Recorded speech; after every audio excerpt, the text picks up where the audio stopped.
Good evening, ladies and gentlemen. Welcome, everybody.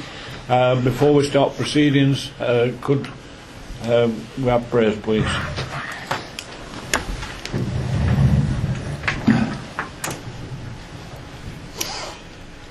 Almighty and eternal God, our Heavenly Father, we thank you that you bring us together into community and that you give us shared purpose, shared ideas. And yet within community there's so much diversity too. Lord, help us within our diversity to find unity and to build for the future. So Lord, bring your wisdom into this meeting tonight and guide each one as they think and plan and contribute. Lord, have oversight of this meeting, of this council and of this town. We offer you our prayer in the name of Jesus, our Lord and Saviour.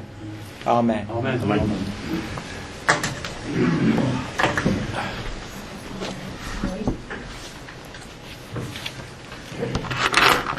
Apologies, Bob. Two from our side, Councillor Pete Legat and Councillor Rebecca Buck. David. Councillor Susan Bagshore, Chair. Right.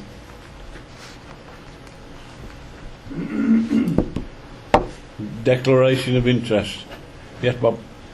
Mr Mayor, on the community grants, I have to declare personal interest on the St Mary's Scouts, where my grandson goes, and also Hazel's a trustee to Broxtow's Women's Project. If you start talking about those specific grants, I will have to leave the room, but otherwise I will vote on block. Yes, David. Similar situation to Bob. As you're aware, Susan runs the Volunteer Bureau, and if we talk specifics, then I will leave the room. Right. Take on board, please. Yes. Age concerns. Yes. Right.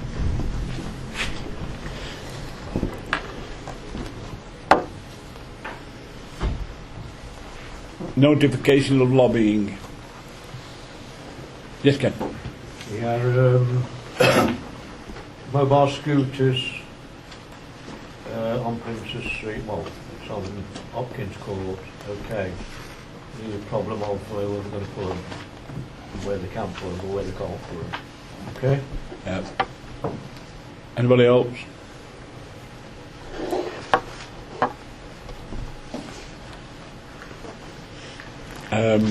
Can we have a look at the minutes for adoption? Bob? Councillor, before we start, Councillor, there is one omission tonight. I do regret to have to say that we forgot to put in the minutes that took place in July. They were sent out to councillors on the 1st of August, so you've had the opportunity to see them. If you're happy to, on that basis, to agree to them, that's up to yourself, but they're not on the agenda, or we have to leave them to the next meeting. A bit doubtful on the legality of adding items onto the agenda. Yeah. I think it has to stay to the Next meeting. next meeting. Okay. I'm sorry about that, councillors. Right, have we had any updates on the minutes? We've had Councillor Bagshaw has come back with some updates, and I will hand these out so that people can look at them. Have we? Which meeting are we on? They're on the minutes of the last extraordinary meeting that took place.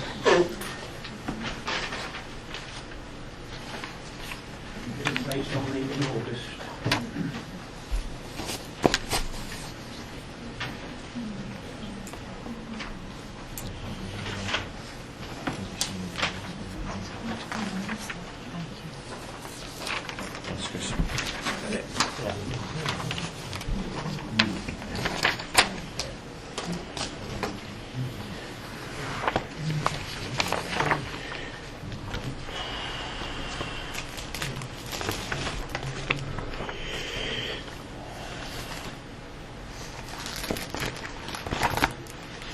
This is some information that we got from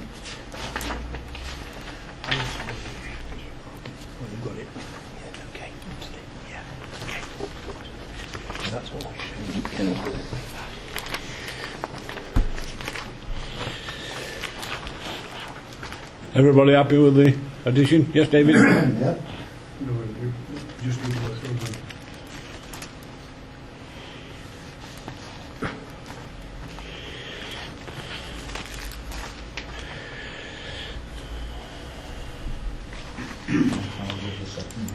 Huh?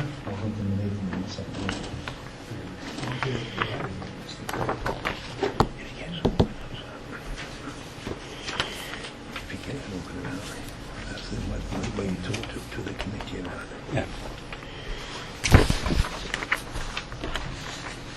Everybody happy? Well, I'm happy with it in its current form now, but obviously I still haven't had any indication of when I asked the clerk to look into this. Sorry, David, we actually, You just wanted to Pass the authenticate minutes. Is that what yes, it is? that's, yes. I'm happy with that. Yeah, the same paragraph, Mr Mayor, there should be an amendment. Councillor Bagshaw was concerned that there had been any consultation between had and been, insert not.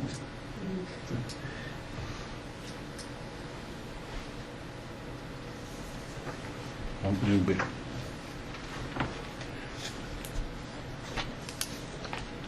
This is the early one.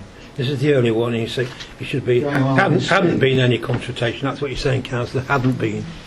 But again, Charlie, you've had time to get back to Clark with that, and you should have done just like David's done. This is No, it's on the additional amendment. fee. I've just had it. I thought that bit that David put in at the bottom, that was the amendment. That was the amendment. Yeah. I'm just going to query that, by the way, when you said we've had time to get back to the clerk on this.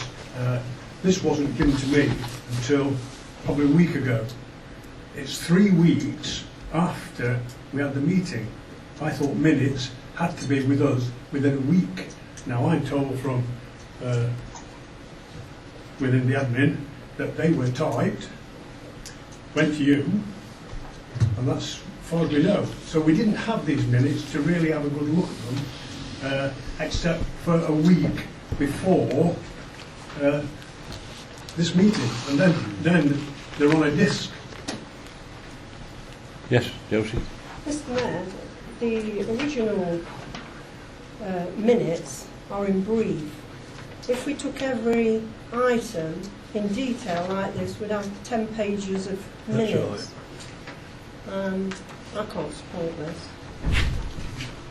Yes, David? This has been solely done because of what's relayed in it and the answers that should have been gone there. It's not been done in brief. We could have been done in brief, say, Councillor Bagshaw asked why we hadn't had anything or any knowledge of a new school on Walker Street, and the reply was, I can assure you that it's been mentioned in this meeting. I don't think it was. To this council. Well, to this council. Don't think it was. Still haven't brought me proof. And that is the most important part of what we're talking about. So, it does need to be in there. Right. At this point, we're just talking about the accuracy of the minutes, no, not what's in it. I'll formally move it with the movements, with the amendments. I'll second that. I'm happy with what you've done. Right. Yep. So, can we then formally adopt both sets of minutes as being correct? Yes. Yep.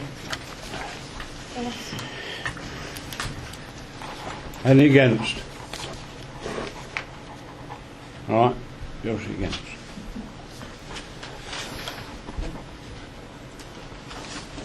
Right, question time from the public. Yes, sir.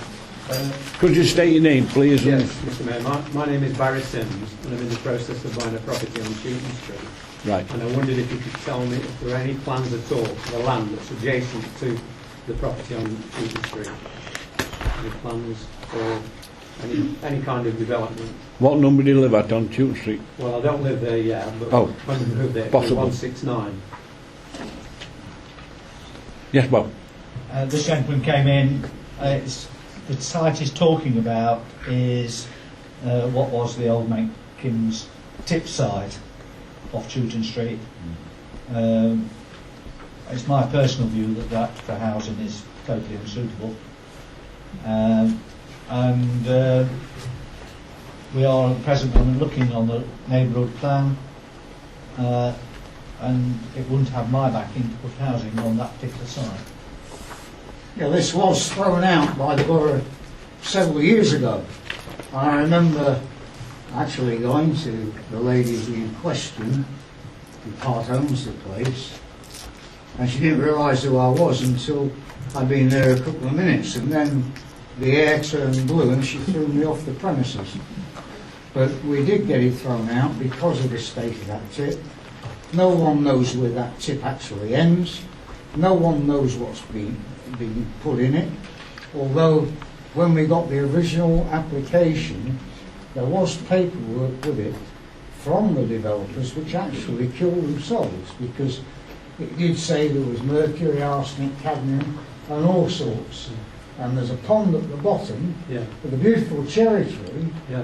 Now I wouldn't want to eat those cherries because that pond is absolutely poisonous. Oh, dear, yeah. It yeah, is yeah. absolutely poisonous. And I've walked that site and actually got a headache from the gases that have been coming off it. The CO2 and there's methane as well. And you can actually see the methane burn at times. And when the old burners were being installed, apparently the methane used to be dancing up and down the wall in flames. You can see the flames dancing all down. And so not only am I worried about that site, I'm also worried about the current Burnham site, which they're talking about developing. Yeah. So I don't think, I'm on heart that it will go through. But you never know what future people will do. And I know that when I opposed it, and I opposed it strongly, I got full support from all members, Tories and Lib Dems. So, you know, I don't think that they will actually allow it through this time. So would it be Well, they're reasonable- talking about a slightly smaller site, but then again, as I say, that tip site, you don't know where it finishes, and the methane goes silently underground till it finds a way out. There was a bungalow built at Cotton, next to a tip site, which actually blew up. Yeah, yeah. So, you know, Yeah. people have got to be very careful, Yeah. and all councillors, whether it be borough council or parish, town, whatever, county council, have a duty of care to the Yeah, residents. David? Would it be reasonable to assume that it's unlikely that? It's reasonable to assume that it's unlikely. Yeah, But if it does rear its head again, and it did about 12 months or so ago, but then it disappeared. Right. Yeah. I mean, if it does, then I'll have a word with the councillors involved that represent the ward at the back. Right. Yes, David. Yeah, and in answer to what you're saying, or asking, when we first looked at it, it's a wonderful piece of land that we needed a building. And when you investigate it, and if you did build on it, I have a fear that, one, you may not wake up because of the gas, Yeah. and two, you may be burnt in your house because of what it gets off.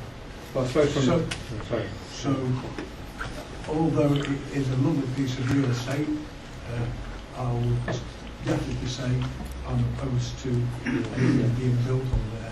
I suppose from the council's point of view, it's a big responsibility to, give approval to planning commission, knowing full well that the same thing could happen that happened at. You'd have to ask environmental health to give it a clear bill. They won't do that. And until they do that, I will definitely oppose anything being built on that.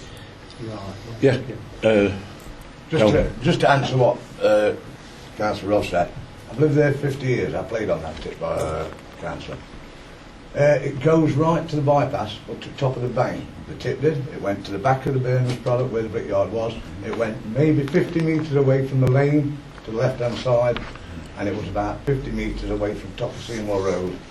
And that was the whole area filled with the tin. I can tell you now, I can go now, walk down that field and say this is where it started and that's where it stopped. I don't think But so. it will not. I played there 40 years, 30 years, sorry. Yeah, well, Trust me, I can you know, tell you I've now. walked that tip site and I've seen all sorts on top of the site. Now, that was There's been some supposed, bad stuff going, Charlie. A lot of bad stuff. Through the night, naughty stuff. that was supposed to be covered by a meter of clay. Well, all the finish on it was a sprinkling of topsoil from the, You know. when they built the I roads do in the know. bypass. I do. But I'll also All night long. suggest to Mr Simmons that he also approaches Greasley Parish Council, because they too are Yeah. involved in that site area. I'm not quite sure where the boundary is. Yeah, yeah. But, Well, I'm hoping that, having got the question in now, if I could nip over there and, because Yeah. they've got a meeting at the same time. So would you excuse me, but thank you very Yes, much. thank you very much. The one thing also that you need to do, because you're going to cover us and you're going to cover Greasley, Yeah. you need to cover Broxtowe. Because Broxtowe cover the whole area, and it will be Broxtowe Yeah. who look to grant some planning. I rang their department this morning at Good. Beeston, and they said that there weren't any plans in the pipeline. No. But I mean, no disrespect to I spoke to you earlier. I know you might think I'm a bit OTT, but I'm trying to make as sure as I possibly can do that it's given me a degree of confidence listening to people today that the chances are pretty high that they won't develop that land. So I'm more optimistic now than I was before. So. You've only got to look at it, and things aren't growing there. No, Things no, are dead. No. You know, it's full of Yeah, all those nasty poison, things. yeah, Yes, horrible it is, yeah. chemicals. Poison. On a bad side, or not a good side for your point, over the last 3 months, I've seen architects down there taking levels down the lane. Now, whether it's anything to do with anything else regarding the pond on the left, or Right. something to do with the Yeah. factory, I don't know. Yeah. I don't know if it's something to do with that, but I've seen nails be knocked into the ground, taking levels, so whether they're looking at it, I don't know. Right, yeah. Okay, Thank you. Is it okay if we... no problem, sir. Thank you very much. Thank you. Yeah. Yeah, thank you. Yes, Brian? Mr Mayor, Brian Griffin. Mr Mayor, Eastwood Town resident and a concerned resident. Mr Mayor, this council has been in tenure for 15 months out of a period of 4 years. In that 15 months there's been 2 councillors disqualify themselves by non-attendance for 6 months. One of those councillors was, the replacement was co-opted on it, onto this council. Now we've all been informed on the 29th of this month there's going to be a by-election.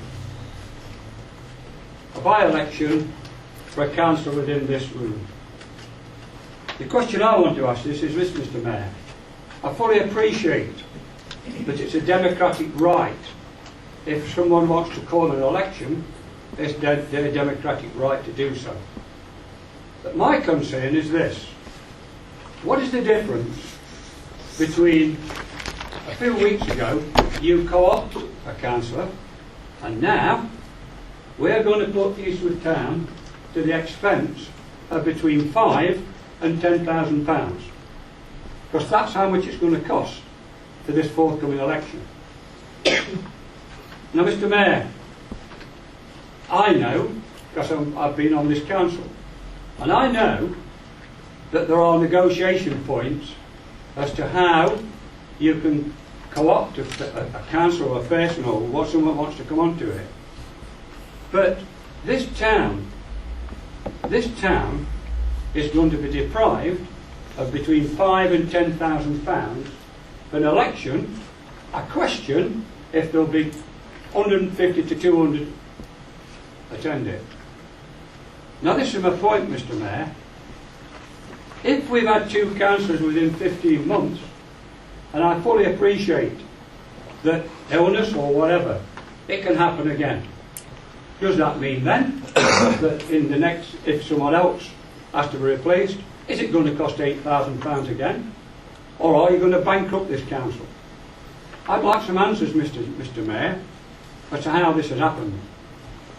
I know that, as I say, to repeat myself, it's the democratic right of 10 people of like-mindedness can call for an election. But what's happened? Why have we had a co-option, and why now are we going to spend? Because at the last meeting, to finish, we heard that it's going to cost money, extra money, for our annual event. This council is going to have to provide extra money for the Eastwood Town Lights. I think the people of Eastwood would much prefer that to be spent on something substantial like that than an election to bring someone into this council. I think, Mr. Mayor, there's something gone wrong somewhere, and I'd like you to give me the answers as to why that is. Between £5,000 and £10,000 that's going to be spent. And it could happen again in the next 2.5 years. Because, as I say, things can happen. I'm a concerned resident, and I'm not on my own in thinking that neither. The Eastwood people are concerned that you are spending £5,000 to £10,000 on an election of ratepayers' money. I rest my case, Mr. Chairman. Yes, Bob. The situation in law is not as simple as that. When the notice of election goes up, you have a period of time, the 10 people of the locality, whether the town council like it or not, can call for the election. I've just said that. That was done. We now have to react to that. It is not the choice of this council whether to have election. The law states that an election has to take place. Some of the audience are nodding their head, but that is very much the case in law. What was the difference between the one that you co-opted onto now then? The difference was that you tell individual me? notice went up. At the end of the notice, there was no application for an election. Therefore, it allowed this council to co-opt. At this time, 10 individuals from the town, or from that ward, signed a paper calling for election. We know the legalities of it, Bob. We all know the legalities of it. We all know it. But you know as well as I do, it's not as plain as that. We know, we all know. I beg to differ. You have an opportunity to get round this table, and if there's 2 people, you should co-opt it. No, Brian, you're wrong in law. If an election's called, it's called. We can't do anything about it. £5,000 to £10,000 you're going to spend. I Well, think it's suggest to the diabolical. people, the 10 people who called it, that's all I can say. Diabolical. Absolutely diabolical. £10,000 up to it.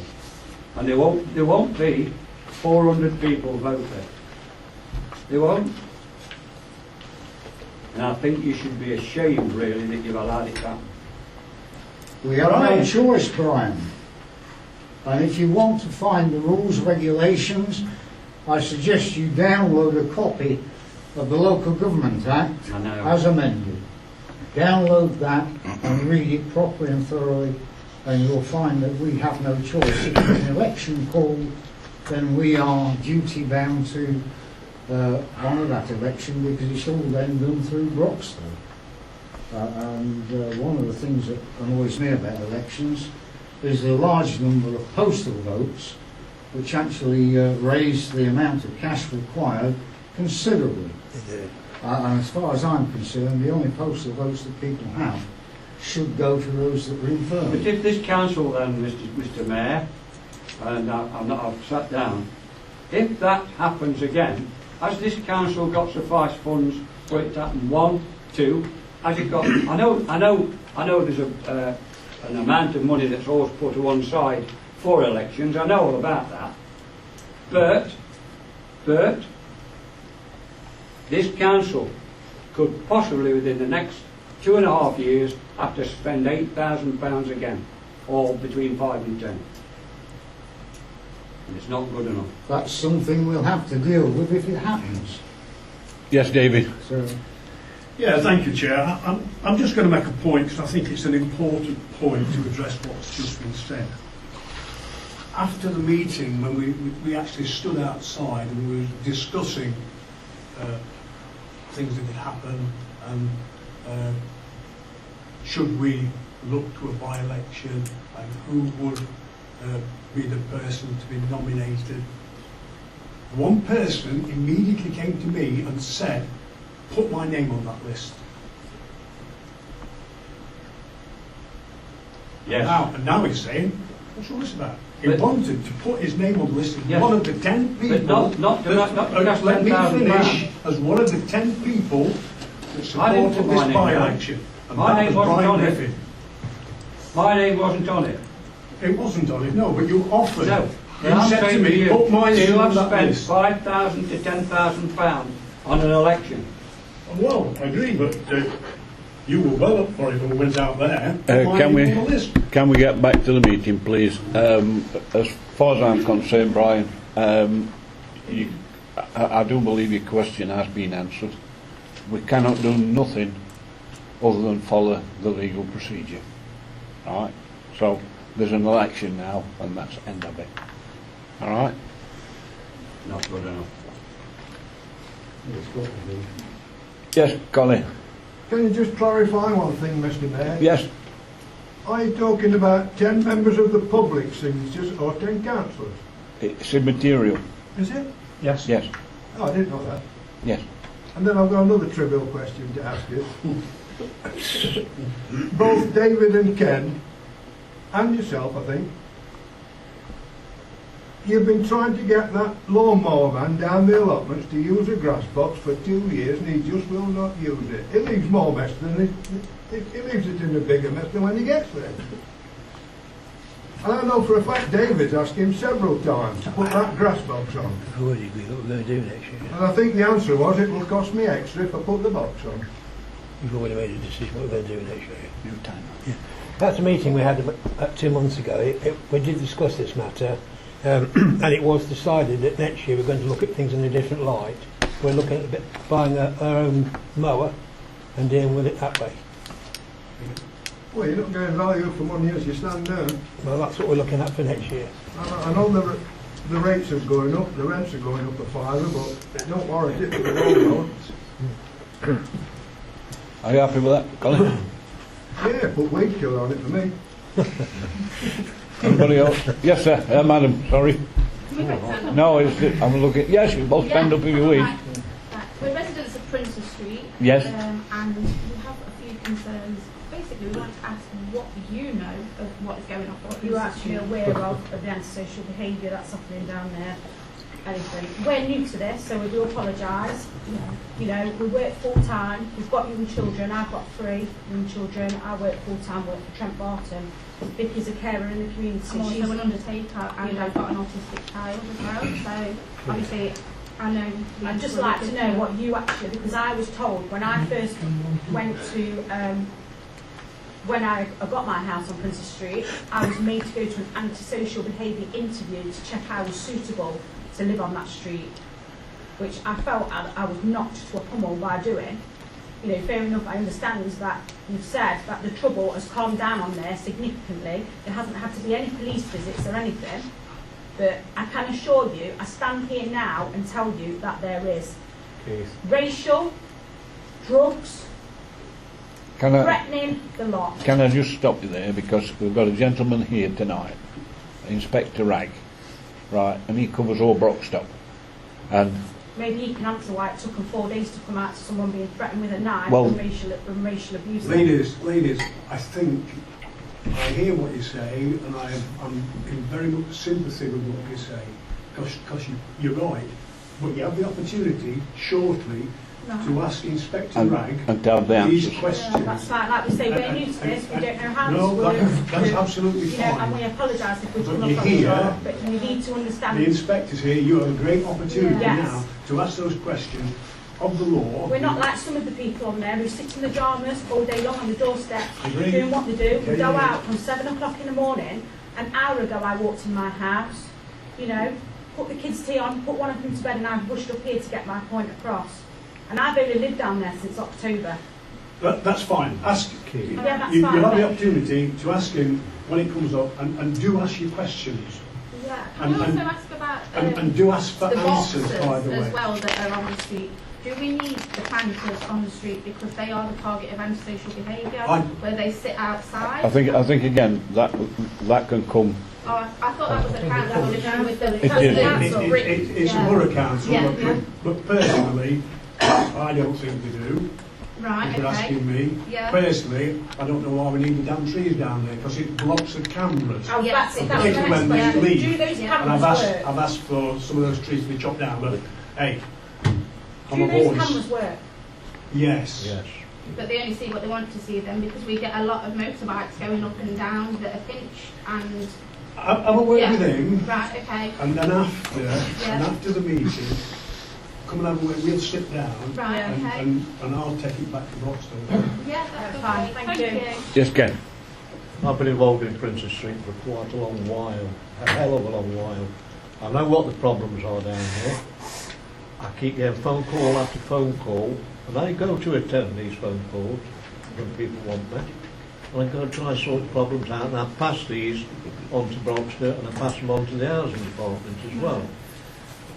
Now, whether they take it up or not, it's up to them, all right, on the circumstances, but I don't really know. But I don't get a lot of feedback from that, because they say it's private, you can't tell me, you can't tell me what's going on, what's involved. So really, I hit my head against the wall a lot of the times. Now, I'm working currently with the police, Inspector Browning. We've got Richard Reynolds back down here, which is, he's Of course. familiar with the whole area. And it's not too bad, right?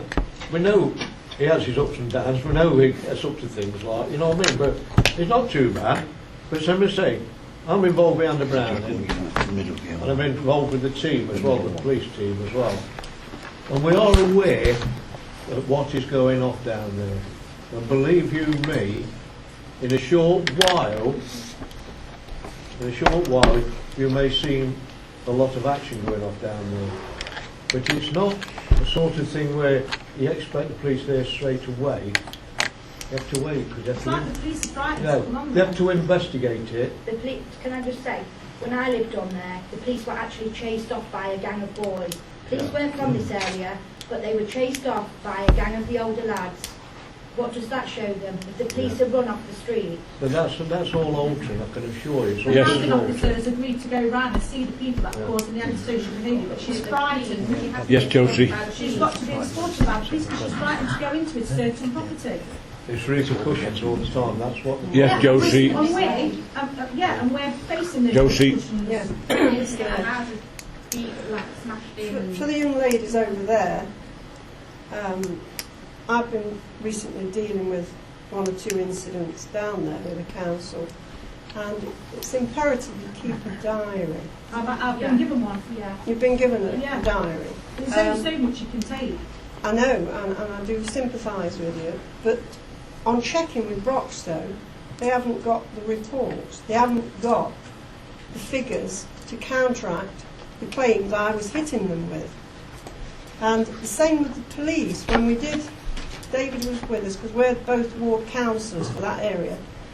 We went down there with the Broxton, and the first thing that we were told was the drug dealing that takes place. And when the PCSO that was with us rang in, there was 3 incidents in the last 12 weeks. Oh, that's probably me that's reported it, yeah. Yeah, if you're not The reporting children. at the time, Yeah. it doesn't get logged, so the police don't see it as a bad area. Well, the police were called the other day, and when we recalled them about an attack against a mixed race family, the police hadn't even got logs. By knife point, may I add? Yes, they hadn't By even got knife logs. point. When she rang them again, the police said, well, we haven't actually got that log. But she was told that Blues and Twos were on the way. And it took them 4 days to come. And all she'd done was stood out on her front garden, front step, Letting a newborn with a baby newborn baby. out on air because it was muggy in the house, and she got attacked. We'll take one more question on this because I think Just going to come back and side with Josie on this. Right, the question, I want to know the question. Well, no, I'm not on about on about this subject. You've still got time to come in, Manu. Yeah. In sympathy with what you say, which is right, Yeah. but until they get a history of what's going on, How much of a history do they need? It's you got a need reputation. to report to the control room, because that's where it all happens. That's where they've been. That's what it Well, was. we'll talk after. Yeah. Yeah. Okay. But a lot of people as well don't log, you know, They're phone frightened in to. because Fear of they're frightened. reprisals, yes, Because I've they are made that afraid, because point they're, too. they are told that their houses will be smashed in, will be firebombed. Windows People have had. through. Can I just put a stop to that one, please? And as far as I'm concerned, will definitely be looked into, right? You've got my card, Yeah. right? So just email with your problems, okay? Thank you. Right, next. Gentleman at the back. I'm aware. Well, the two little things, if I can get away in them. You've all been sold your rights tonight, look. And you're still smiling, that's so much. The thing is, there's two little things I want to speak about. There's one at the Walker Street School being developed, Yes. traffic, and the other one is the Victor Club. Okay. Can I just say that there's some people here tonight that's here to update us on the Walker Street side. So Yeah. you'll get that at a later part of the meeting. Yeah. But as regards Well, I the understood that would be brought up. yes, well, what's it? As regards Victory Club, Yeah. right? Then you fire away. Very good. Well, I thought that, but I've got to mention it. Yes, of course. We'll do procedures, shall we? Yes. Right, the content of the Victor Club is for sale, or been sold for so many developments. Yes. Bungalow, Barbar, Black Sheep, people. Yes. The thing is, that land was given by the late Major Barber. The actual Victor Club where it stands. Yes. Not the car park, because that was bought by the Victor Club itself of the people who lived on Nottingham Road. Right. Now, the thing is that that was given to the service people of Eastwood in goodwill by Yes. the late Major Barber. We served for the people of Eastwood. Now, unbeknown to anyone else, all of a sudden it's sold. Nobody knows nothing about how much it was sold for, variation. They've got people who invested money when it was down a little bit to get the Victory Club going, to build the extension and that. I don't know if they ever received a penny or the heirs to the estate. The people, all the members who are already members of the Victory Club should have had something back from being a fully qualified member of the Victory Club. And the third thing is that was given. So no, I can't see anybody saying they've got planning permission to build on a piece of land that was given to the people of Eastwood. And I was talking to the people concerned, that is the Barbers, and I mentioned it to them, and I've got the phone number to get in contact with him. I've got to let him know what's going on. And he says he's entirely against them building on the land that his grandfather gave them. And that's all I've got to say. And whatever happens tonight, Yeah. I shall go give him a ring, and then he'll either get in touch with somebody or Tony. I will make it to him. Tony. I can just tell you this, sir, right? I was a part of that tried to save the Vicks Club. Yeah. I knew all about it, just told me it was for the servicemen of Eastwood, That's the army and right. the soldiers. It was given to them by Major Barber. I went and told Green King this. The Vicks Club owed Green King roughly around 170,000 at the time. Yeah. Green King didn't take no bit of notice of me whatsoever. They said they was having the club and they were selling it off. And I told the people that were buying the club, you will not get planning on it. And I went to Broxtowe, and Broxtowe, it fell on deaf ears. They didn't want to know. Now, whether they've given planning, I don't know. On hearsay, I've heard they had, but I can't say that for definite. But it fell on deaf ears. I did try, and I tried my best. In fact, I came round to your house and asked you for Major Barber's number. Not the old man, because I know he's dead. I meant his Yeah, son. well, I've got the number. All right. And I tried my best, and I couldn't do nothing about it. Says, you see, actually, Sir William Bother, that's the old Major's son, remarried to an Australian woman. And of course, I can't go into all the details, we shall have a meeting there till in morning, Yes, you'll be copying. of course. But the thing is, that all the archives of what actually, what belonged to the old Major Ball going back hundreds of years, is all locked up in a safe in Lamclose. Now, nobody can get at them without their consent to give you permission to look at the Yeah. eyes. Okay. So all I want to know if planning permission has been given and how it's come about with that land being given. I could just sell something that's been given to the people of Eastwood. You know, so I'll leave it with you now. I don't Okay, thank you very much. Yes, Bob. As regards the present moment, to my understanding, the last application was turned down for that side. So there is no planning permission at current time Yeah. for that side. Whether they put one in, Again, you don't know. I don't know. No. But as regards the application, last application, actually, if you worked out the dustbin lorry couldn't get on the site enough, turning circle was too narrow. Yeah, yeah. Which? Well, he's absolutely right what saying. As at now, it hasn't got any No, planning permission. but I'm just trying to say a chemical law. You know, if I was to give you £1,000 to buy yourself a table, or whatever it was, or a monument, you won't go and chuck it away and say, wait, look, that's about him now, do they? You see, somebody's giving you something to the working class and the people who fought in the war for the town. Yeah. And that shouldn't be overlooked by anyone. Yeah. Totally agree. What's it, as far as I'm concerned, your comments have been noted and we're still All right, looking into it. I've Yes. got to speak to Pete. Yes. haven't I? Oh, thank you very much. Thank you. Yes, Colin. Pat, sorry. I called you Colin last time. Well, it's quite all right. I've been called lots of things. Long way from Colin. As long as you're not late, it's not late for dinner, Colin. Now then, Charlie. Yes, James. it's just, in June, I raised the question about people not covered paying in to Roxas. Sorry, is that the contents of the letter you've sent to Chris? Yeah. Yes, but in the minutes of I printed them off last night at the June meeting, it said that Josie was asked to investigate and see if there were anybody who wasn't Yeah, covered. but can I just stop you there, Chris? Colin, I forget right. Pat, yes. I do believe Chris has replied to those answers. Yes, but he hasn't given me the answer to what Josie was asked to do. Well, Mr Mayor, I gave a report and I've done another one for tonight. Right, I'll wait then to listen to your Right. report. Thank you. that I wasn't aware of, but Right. Thank you very much. Right.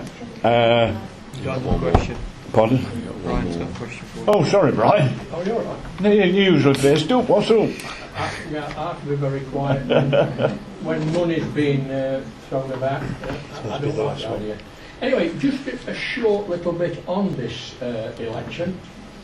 Now, as an ordinary layman, I'm sitting here, and I'm thinking to myself, well, there's 10 Lib Dems, Nice. there's three independents and 2 Labour. Now, the lady, when I went down 4 years ago, she gave me the old itinerary of rules and regulations concerning all the procedures that you can do. And she did give me one idea, and when I come out, there was one word in my head, and that was common sense. And I can't see when a group has got 10 and the majority, even if we had 3 of them, they'd still have the majority. You can't just say, well, we've just had 1, it's made it 10, let the other people have the other one. Now you can, I believe, do this. You can withdraw your candidate and say, right, let them. You can, you're nodding your head, Bob, but the lady says you can withdraw your candidate. Therefore, there's no election because there's only one standing. Still costs you money though. Is it going to cost you £7,000? Yes. Well, it's cost 17,000 in this last 4 years. Where's that money? You might as well chuck it in a dustbin and set fire to it. Because all you're going to get from that 17,000 over the last 4 years are war. Can we just answer your question, please? Yes, thank you. Bob. The legal situation after the last change of the Representation of the People's Act last year, the date of last time of withdrawal is coinciding with the publication of the names. Therefore, you do not know who the other candidates are before the deadline's gone past. What you got to know about?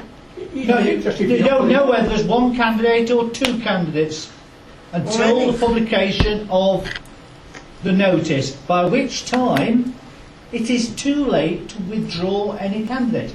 Candidates cannot be withdrawn now at all. The election has to take place. But this was before, Bob, when I went down. The procedure 4 years ago was It's similar. now been altered.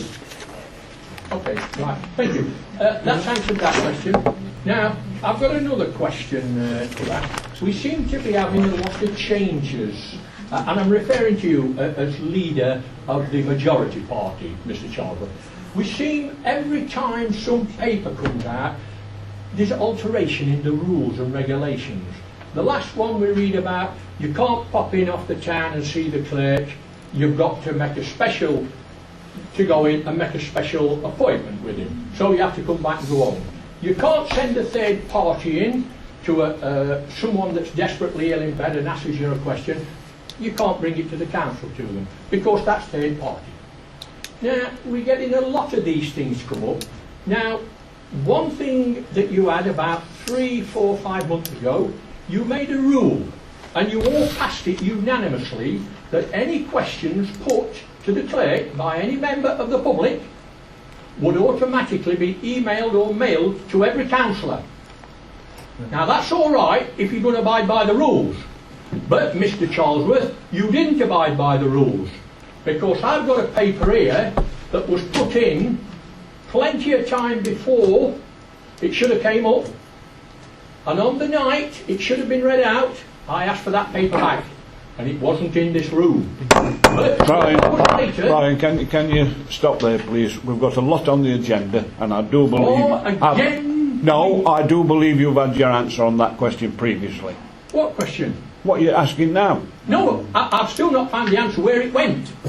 I want to know where that went from the 9 o'clock on the Monday to the 9 o'clock on the Tuesday morning. It was here on the Tuesday morning at 9, but it wasn't here the night before. This has been dealt with. That's been dealt with, Brian, I'm sorry. Well, why don't you reply to me then, please? Well, we did. According to the court, we did. So, as far as I'm concerned, that's been dealt with. So, no more on that subject, please. Right, can we get down to the police report, please? Why not, Mr. Mayor? And in slightly positive news. Thank you. I'll talk about Broxtowe North as a whole then, which obviously I think that's a good place to start. 895 crimes so far year to date, which is the calendar year to date, which is from the 1st of April, which is a reduction of 65 crimes compared to this time last year. So just above a 7% reduction. Crimes as a whole. That's crimes as a whole. Can you shout I'll face this way so I know who's standing in the back.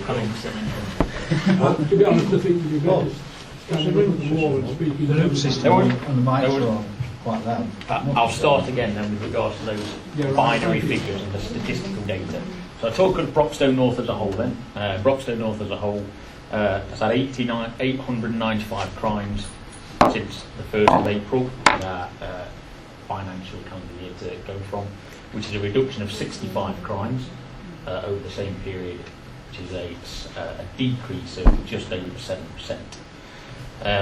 Broxtowe North, for a policing perspective, separated into 3 wards: Eastwood, Eastwood North and Eastwood South.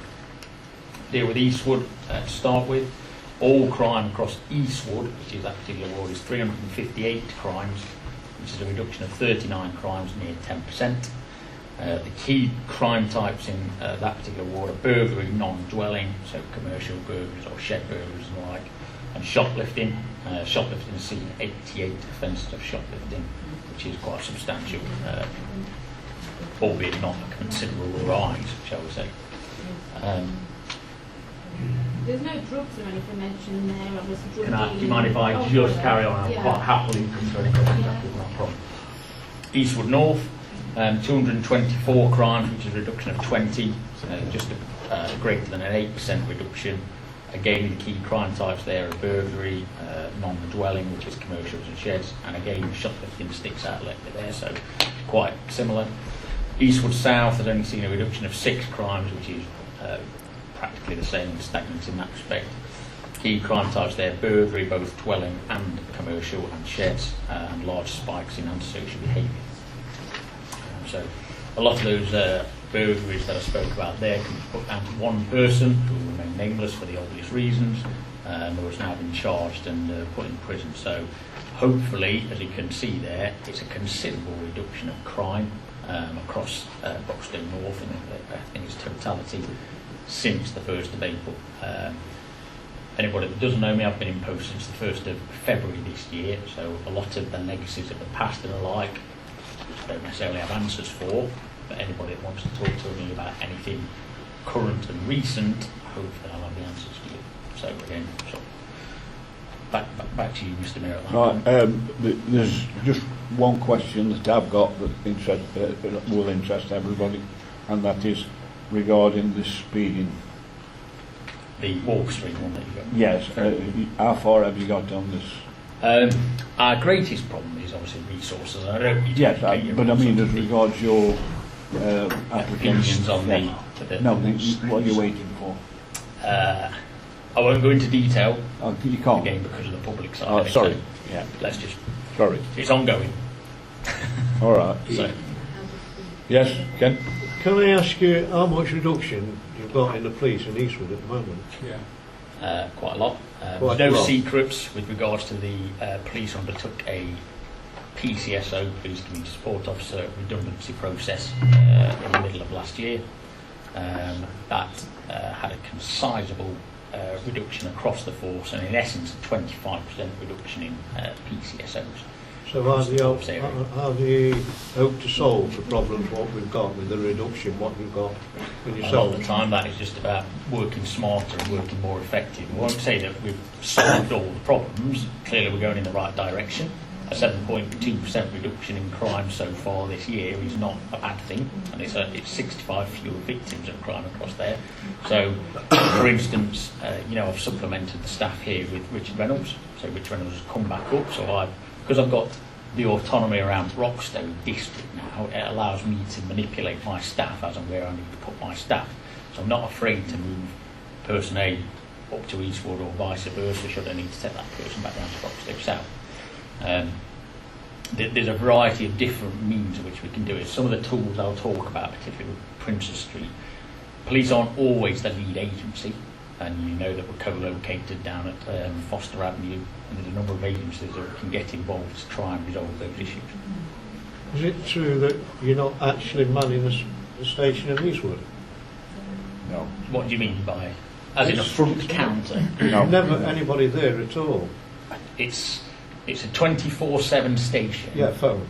In respect of, yes, and that is part of, and again, that is a organisational thing, not a Inspector Steve Bragg thing. That is a footfall survey that took place within the organisation, which decided what is cost efficient to a particular area. Now, those places where, take for example Beeston, where we work, there was sufficient amount of footfall and sufficient amount of demand to have somebody sat at a front counter in order to warrant their existence.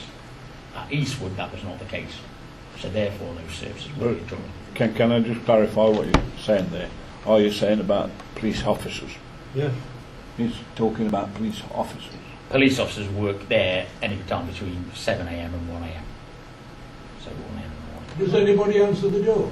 No. No, there is. Well, could I advise you to get the hours of it's open down there, because you see, there's people stand there and they're trying to get in and they don't always want to use our phone. So it's pretty useless, isn't Yes, it? David. Just one question, young man. We have a terrible situation with drugs in Eastwood. What's the situation on that at the moment? I put together a bid around some activity in Eastwood. Okay, and again, the logistics, I won't go into it. That came up against, that went up to a regional level. Okay, I recognise the fact that there are, and I'll use the term Brown Town, which is what Eastwood was formerly known as, not so much now in that respect. But I put forward a case where I wanted to have a lot of activity in here. I came up against a human trafficking matter, and ultimately I came second against a human trafficking matter, so my proposals were put to bed in that respect. Not to say that I haven't still secured funding to try and tackle the drug misuse tomorrow. Now there's a warrant being executed tomorrow morning. Again, tell you no detail about that, but what we're not doing is not ignorant to it, and we're not inactive about it. But by not receiving the regional support about what I wanted to do, I am therefore left with limited numbers of tactics in my box. Having said all that, you certainly haven't got the resources, basically, aren't you, to say? For example, tomorrow the What's resources happening? are split resources. It's not just my team. Well, what's happening? Believe me, I'm into this in a big way. I know everybody that's doing it at the moment. And they know that the resources are very few and far between. So it's rife everywhere at the moment. Everywhere. I get people coming up and telling me everything about everybody. Yeah, and I could stand here, couldn't I, and give you umpteen positive stories and tell you that we've recovered meth labs and tell you that we've recovered umpteen cannabis grows and so on and so forth. I'm not blind enough to say, yeah, but look at all this great work we've done, because I appreciate that problem isn't tackled and it's even nipped in the bud. It's one of those that...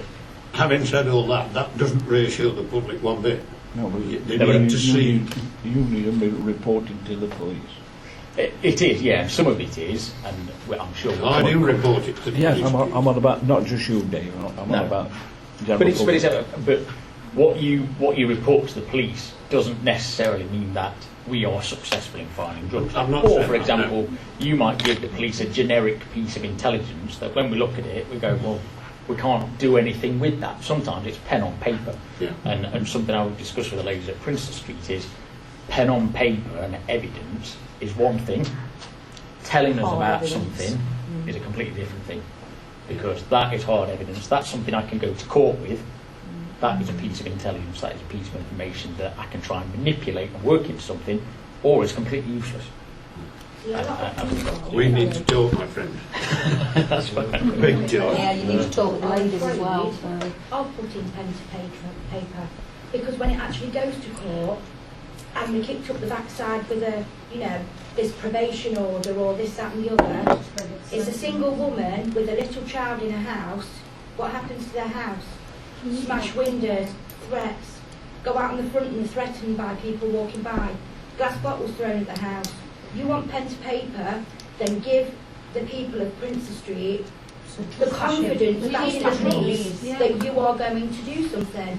Because it's not worth somebody risking their family and their safety to then report it to the police, for the police to say, well, all right, son, slap on the wrist and off you go. Why not start with, like you used to, with the ASBOs? If anybody sees them on there, get rung, they're lynched. There's nothing like that happening at the moment, and people are running amok. There's people on there that shouldn't even be on there, that are not even allowed in Eastwood. But everybody's afraid to say something because of the repercussions. And I suppose that's a trust and confidence thing. Totally appreciate that. But it's almost the chicken and the egg scenario, isn't it? Of which one comes first. The public need the confidence back in the police like they used to be, because it's just not there at the moment. Some of the legislation that we've got now is very good and very draconian, almost like the Anti-Social Behaviour Crime and Policing Act. If you said to me, I'm going to keep a dialogue of, I'll use the name, Mrs. Wright's house, for example, and I'm going to tell you, write down every single time she commits antisocial behaviour, threatening behaviour, all those different things, so on and so forth. What are you laughing at, Mr. Mayor? You don't know what, do you? Just name put that, yeah. So if you came to me and said, here is a diary of events, and it wasn't necessarily criminal, and it wasn't necessarily drug dealing, all those different things, but you know what, she makes my life a living hell, and it's unbearable and all those different things. I can go down and close the house. And I've done it before, and I've done it before at Stapleford, and I'm not scared to go there myself and say... The best thing about it is that we've actually come about that particular, what you've just mentioned. Yeah. It's somebody newer on the street. But, yes, that is a problem. It's a tool. You've got to give me sometimes. You know when I talk about pen to paper and not I'll pen give to you a paper. spade. I'll give you something just wear them. Just You've get got- to talk to, because it's our children, their grandchildren, their nieces, their nephews that are being dragged into, I'm sorry to swear, shit. And it needs dealing with. Crack, heroin. Dealing in front of 1, Dealing 2, in- 3-year-old children One boy, that are sat with the parents one playing on lad the phone. sat on Scargill Close injecting heroin into his cell. That's You know, full time. Terry Hannibal. It needs dealing with. But these families, You report it. It's like Yeah. it's Princess Street again. but these families should be made with, like it used to be. You mess about, you're out your house. Tough luck, you've lost your house. That's what it's I your own got. fault. I got that, but people I'll don't withdraw keep from the it house there. sort of thing. Because that's a borough council thing, you know. What's annoying maybe. as well, you have the police come round and say, have you seen such and such person? Ring 999 when you see them. You ring 999, who comes walking down the street? A female PCSO. This guy is fast on his feet, is wanted out of Eastwood. And he'd threaten her anyway. And he'd threaten her anyway. And she comes toddling down the street 10 minutes later, and they're on the phone they're saying, yeah, we'll send Blues and Twos out because we've been told, one-to-one by the copper, you've got to ring 999 when you see this certain person. And that's if you're lucky 10 minutes later. Yeah, 10 minutes. Grantham somewhere. Yeah, we had the one other night, there was an police incident from. a few months ago, and a policeman came off the M1, he'd just come from Grantham to a call on our street, on Princess Street. Why would a policeman from Grantham need to be coming to Eastwood? Obviously, he did tell me that the companies obviously are all amalgamating together, but he shouldn't have to come from Grantham to deal with situations with police in the local areas or whatever. It's not fair.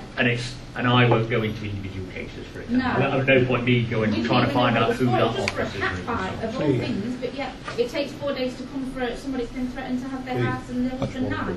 And again, like I say, Yeah. I'm not going to go in. I won't. It's very pointless me sitting there saying, "Oh, that's individual case, that's individual case." Can I just cut it off there, because we hear what you're saying. Yeah. This gentleman's heard what you're saying. All us councillors heard what you're saying. So hopefully between us we should be able to get something done about it. All right, because we have got a lot more to discuss.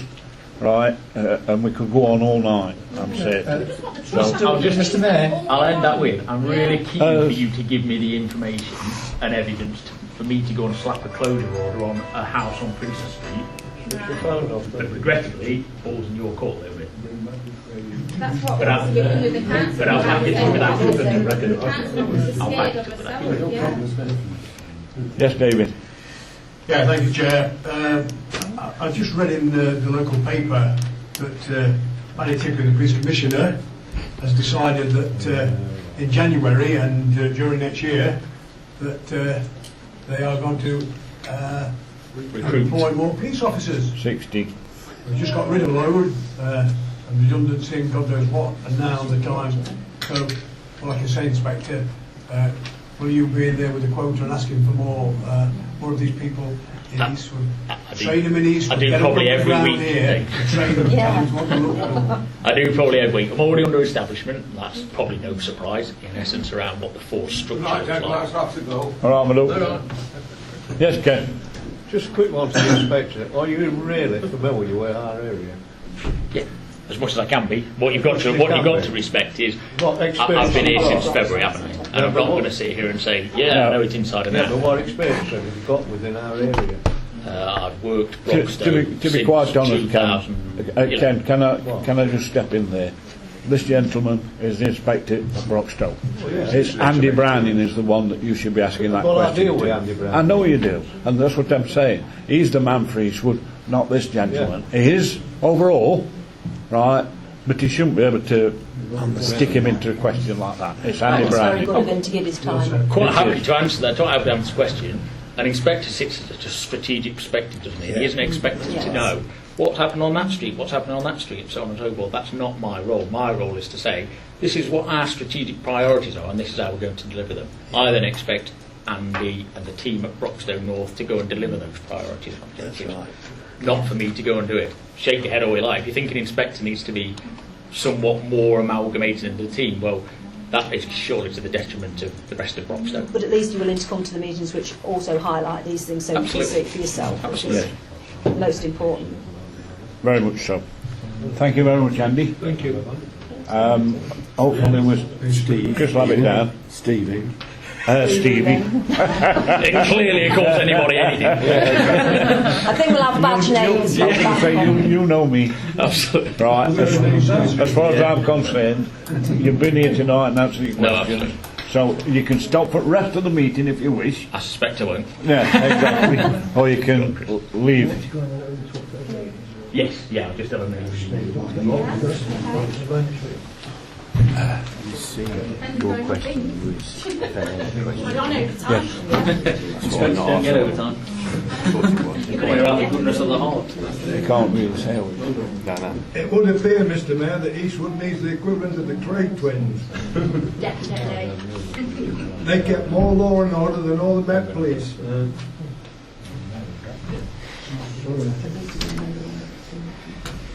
Right. Sorry, can I just ask quickly about Asbos? About, how with the council, if there is problems, certain problems in houses, should then not their family be, held accountable for what they are doing Yes, but and moved on? yes, but David, Josie, could you come in here, please, because it is a Broxtowe issue. Yeah. Right. Well, I say it's a Broxtowe issue. It is. It is if it comes to Broxtowe property. I don't know about the rest that's of right, it. that's Right. But they should be able to answer that Because we question tried better than so I hard can. to bring that street Yes. back up. Yes. We all worked on there. Yeah. I moved off because of the antisocial behaviour. I couldn't cope with it anymore Yeah. with having 2 small children. And, we had it lovely at a certain time, but then they moved the Yeah, I trouble know. causes back So, in and started back up again. well, And then the Dave and antisocial Josie behaviour can answer comes those again. questions. Yeah. The answer to the question is, if it's part of Broxtow's housing stock, then it's Broxtow's problem, and we'll send out an officer to check for it and take appropriate action. There is If actually an it's officer not- that lives on there that has been out, but she needs police. She actually lives on Scargill Walk herself. Sorry, Princess Street. no, not Victoria, sorry, Wellington Wellington. Street. She lives at the bottom of Wellington Street. She is petrified to go round to these houses and has asked for police escort, but then is afraid of the repercussions on her property. And that is a housing officer from Boxtowe. Correct. Sometimes the I'm, police Let's go. I'm still going to say that if it's Broxtowe housing stock, it's Broxtowe's problem. Yeah. And I'm not taking, oh, she's frightened to go around, because to me, It's not good enough. no, it's not. I've done it, I've been around, and hey, you do it. So, if it's a housing association, then it ain't Broxtowe's problem. Yeah. And there is some housing association houses down there. They're not all Broxtowe stock. But to me, if that's the case, then again, talk to me. Yeah, we'll take it to. I'll give you my number after. Yeah. We'll have I think there needs to be a change in, the highs and byes, Mr. Mayor, the laws and the we'll, rules of time having on time. Yeah, I know. Ken. This is just a quick one. The ladies, there's no Alec down there as well. Yes, I do. And I I know you've had congratulate- criminal damage as well, don't you, Clark? Yeah. To live down there. I congratulate Broxton Council for what they did on the clean-up.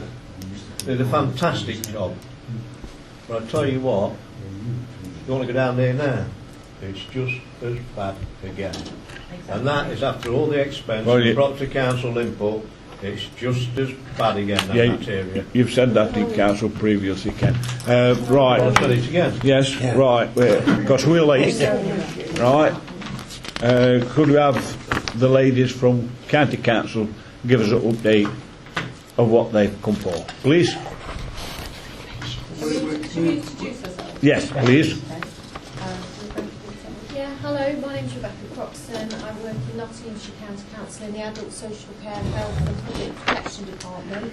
I manage a programme called the Living at Home programme, and one of the remits for this programme is the creation of new extra care housing across Nottinghamshire. My name's Gail Gamble. I'm a valuation surveyor at the Property Department. Can you speak up a little bit? Oh, sorry. My name's Gail Gamble. I'm a property surveyor with Property Department at Nottinghamshire County Council, and we are trying to take an overview of the whole site and try and make elements work together on it rather than individually. Hello, my name is Sarah Williams. I'm Team Manager for Departmental Services within Property at the County Council. We act as the client for capital projects that are being delivered. So we have an interest in the extra care scheme and our investment in that, and also we have an interest in the replacement school that is being delivered by the government. My name's Annabelle Christmas. I'm the property surveyor working with Gail on the overall master plan. Right. Could you give us an update then, please, between you? Should we pass around the plan so you can have a look at it? It's just indicative. It's just to try and get an overall view of all the different elements that are there. The new school is driving it. You got any more? Yeah. Come over here. Pass Joseph down and you can share it.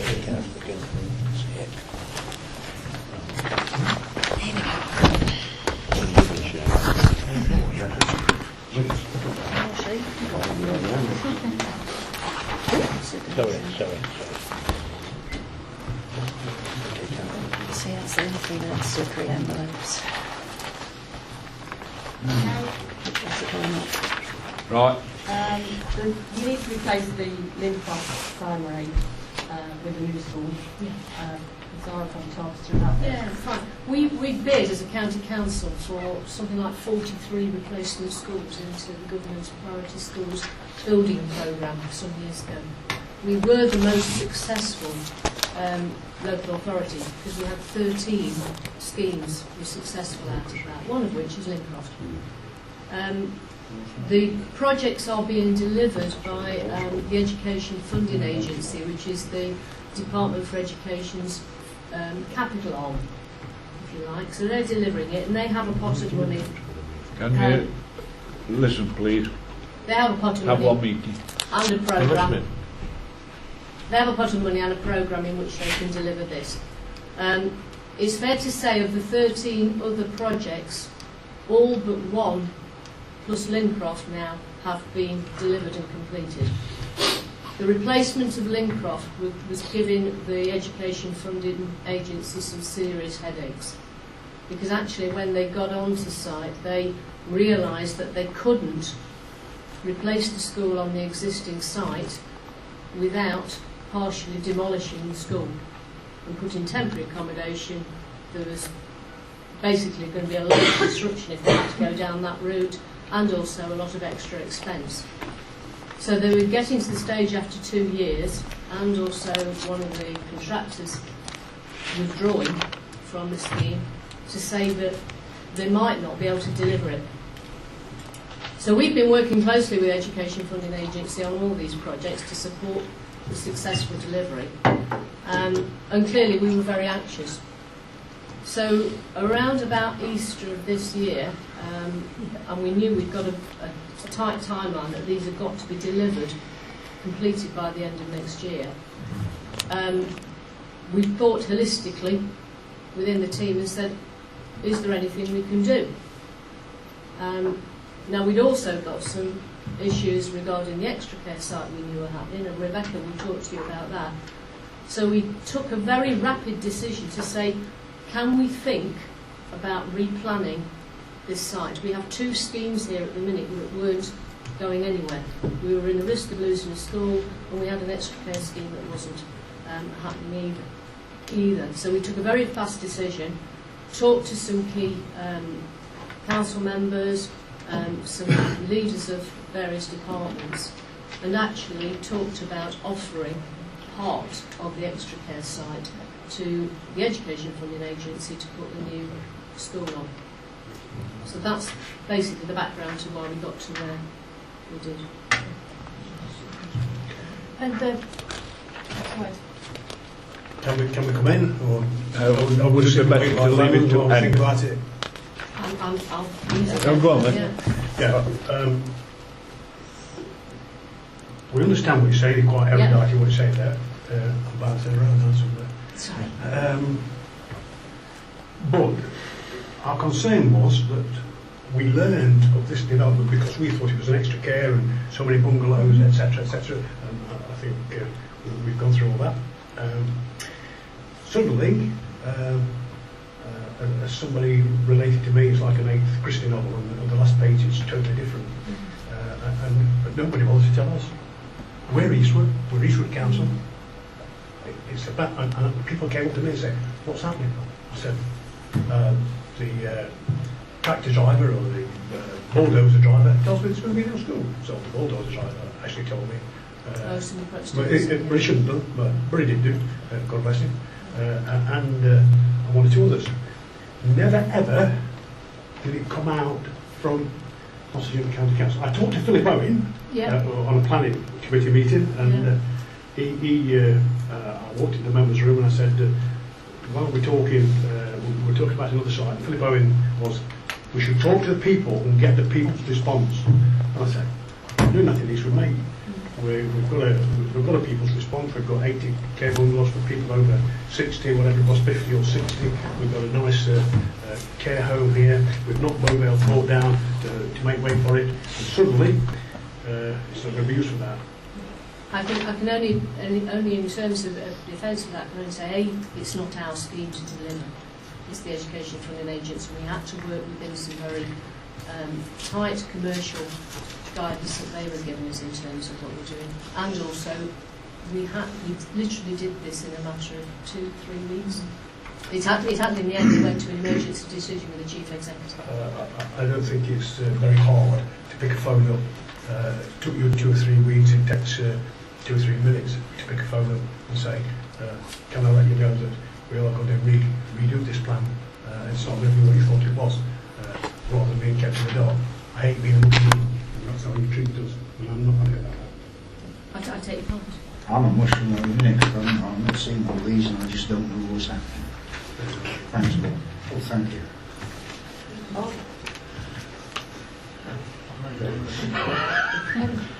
Sorry, I think they've all been down the street. I think they've been down Princess Street. I think they've all been down Princess Street. The only other thing I would say at the point at the moment is that the actual planning application, which is the formal planning process, hasn't even commenced yet. With no objection, by the way, to the school, because of the benefits to our children and their children, etc. So, for add-on or building a new school on that site, it's fine by me.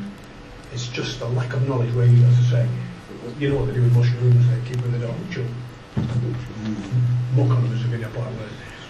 And then now, I notice we're going to build an extra care facility. We've not Bowvale Court down, which was a care facility, and now we're going to build another. Could I respond to Yes. that point? Thank you. So the blue area on the map, and hopefully everyone can see a map sort of near them, the blue area is the extra care area. So that is part of the site that was originally designated to be the extra care area. So the scheme originally was going to be 140 units of older adults accommodation. It's now going to be somewhere in the region of 60 units of older adults accommodation. Under that original 140 unit scheme, the County Council was going to have 30 of those units, 30 of those homes for individuals, for older adults aged 65 and above that needed support within a 24-hour period. So extra care is not a care home, but it can be an alternative to going into residential care. So the idea behind that, for those of you that may not come across it much before, Is it like warden aided? it's a bit like an evolution of warden aided. Yeah. So there is a care. It's a bit like warden aided in that there are some communal spaces and people have their own self-contained homes. A bit like the Guinness Trust But the produce. difference is that there's also an on-site care team. So there are care staff located on the scheme 24 hours a day, 7 days a week. And are they going to have hairdressers and etc. There before? There are no That's what was wrong details. before. There was no detailed plans for that blue area yet. We are discussing that with Rochdale Rural Council because we want to see what they think is required from a housing perspective given the size of the plot that we have available. But what I did want to say is we were going to have 30 units before that were there as extra care units. We've been assured that that piece of land is big enough to have a 60-unit scheme, including 30 that will be extra care. So there will be the same amount of extra care accommodation in terms of being able to support people with care needs. But obviously it's fitting in now in a wider master plan for the whole site. So the good Is thing it a for- smaller site? The for them? blue area is smaller now, yes, but it's within the whole site. So I suppose from an adult social care and health perspective, the good thing about this approach potentially for us is that we will understand where our extra care scheme, where the older adults housing fits alongside all the other things that are going to be discussed and considered for the site as a whole. But I do take what Sarah said around the fact that there's been no planning application yet, so I understand this is still for discussion. Yeah, I mean, in essence. And will these extra care people, when you're 60 and 30 and whatever it is, will any of them have cars? Because the upshot of the last thing was, where are they going to come out? Well, And we objected strongly, although I think we had to go to the Secretary of State if we were. it went to the planning ombudsman, yes. So where are they going to come out? My understanding is that the proposed access for the extra care was as it was before off Wellington Place.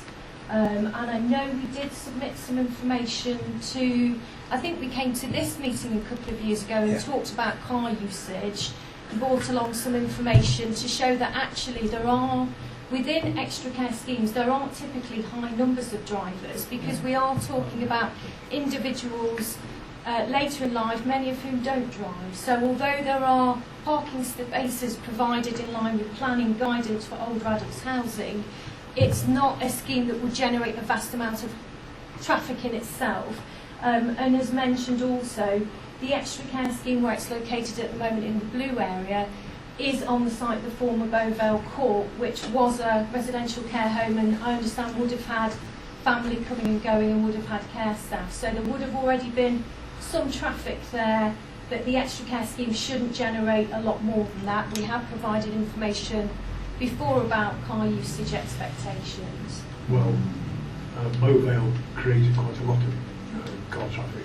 So if you're saying it will be on that level, it will be quite a lot of I'm car afraid traffic. I'm not familiar with Beauvale because that predates my time. But we have certainly looked into the matter of traffic generation from extra care schemes. Be very happy to look at it again and bring some updated information back to the town council. So remember, you've got Wellington Place at the bottom of there, which is a care home, and I was going up there the other day, and this lady just walked out in front of my car. Off pavement, straight in front of my car. Yeah, I'm I never even looked and said sorry, whatever. She just wandered. You have to be aware that these people...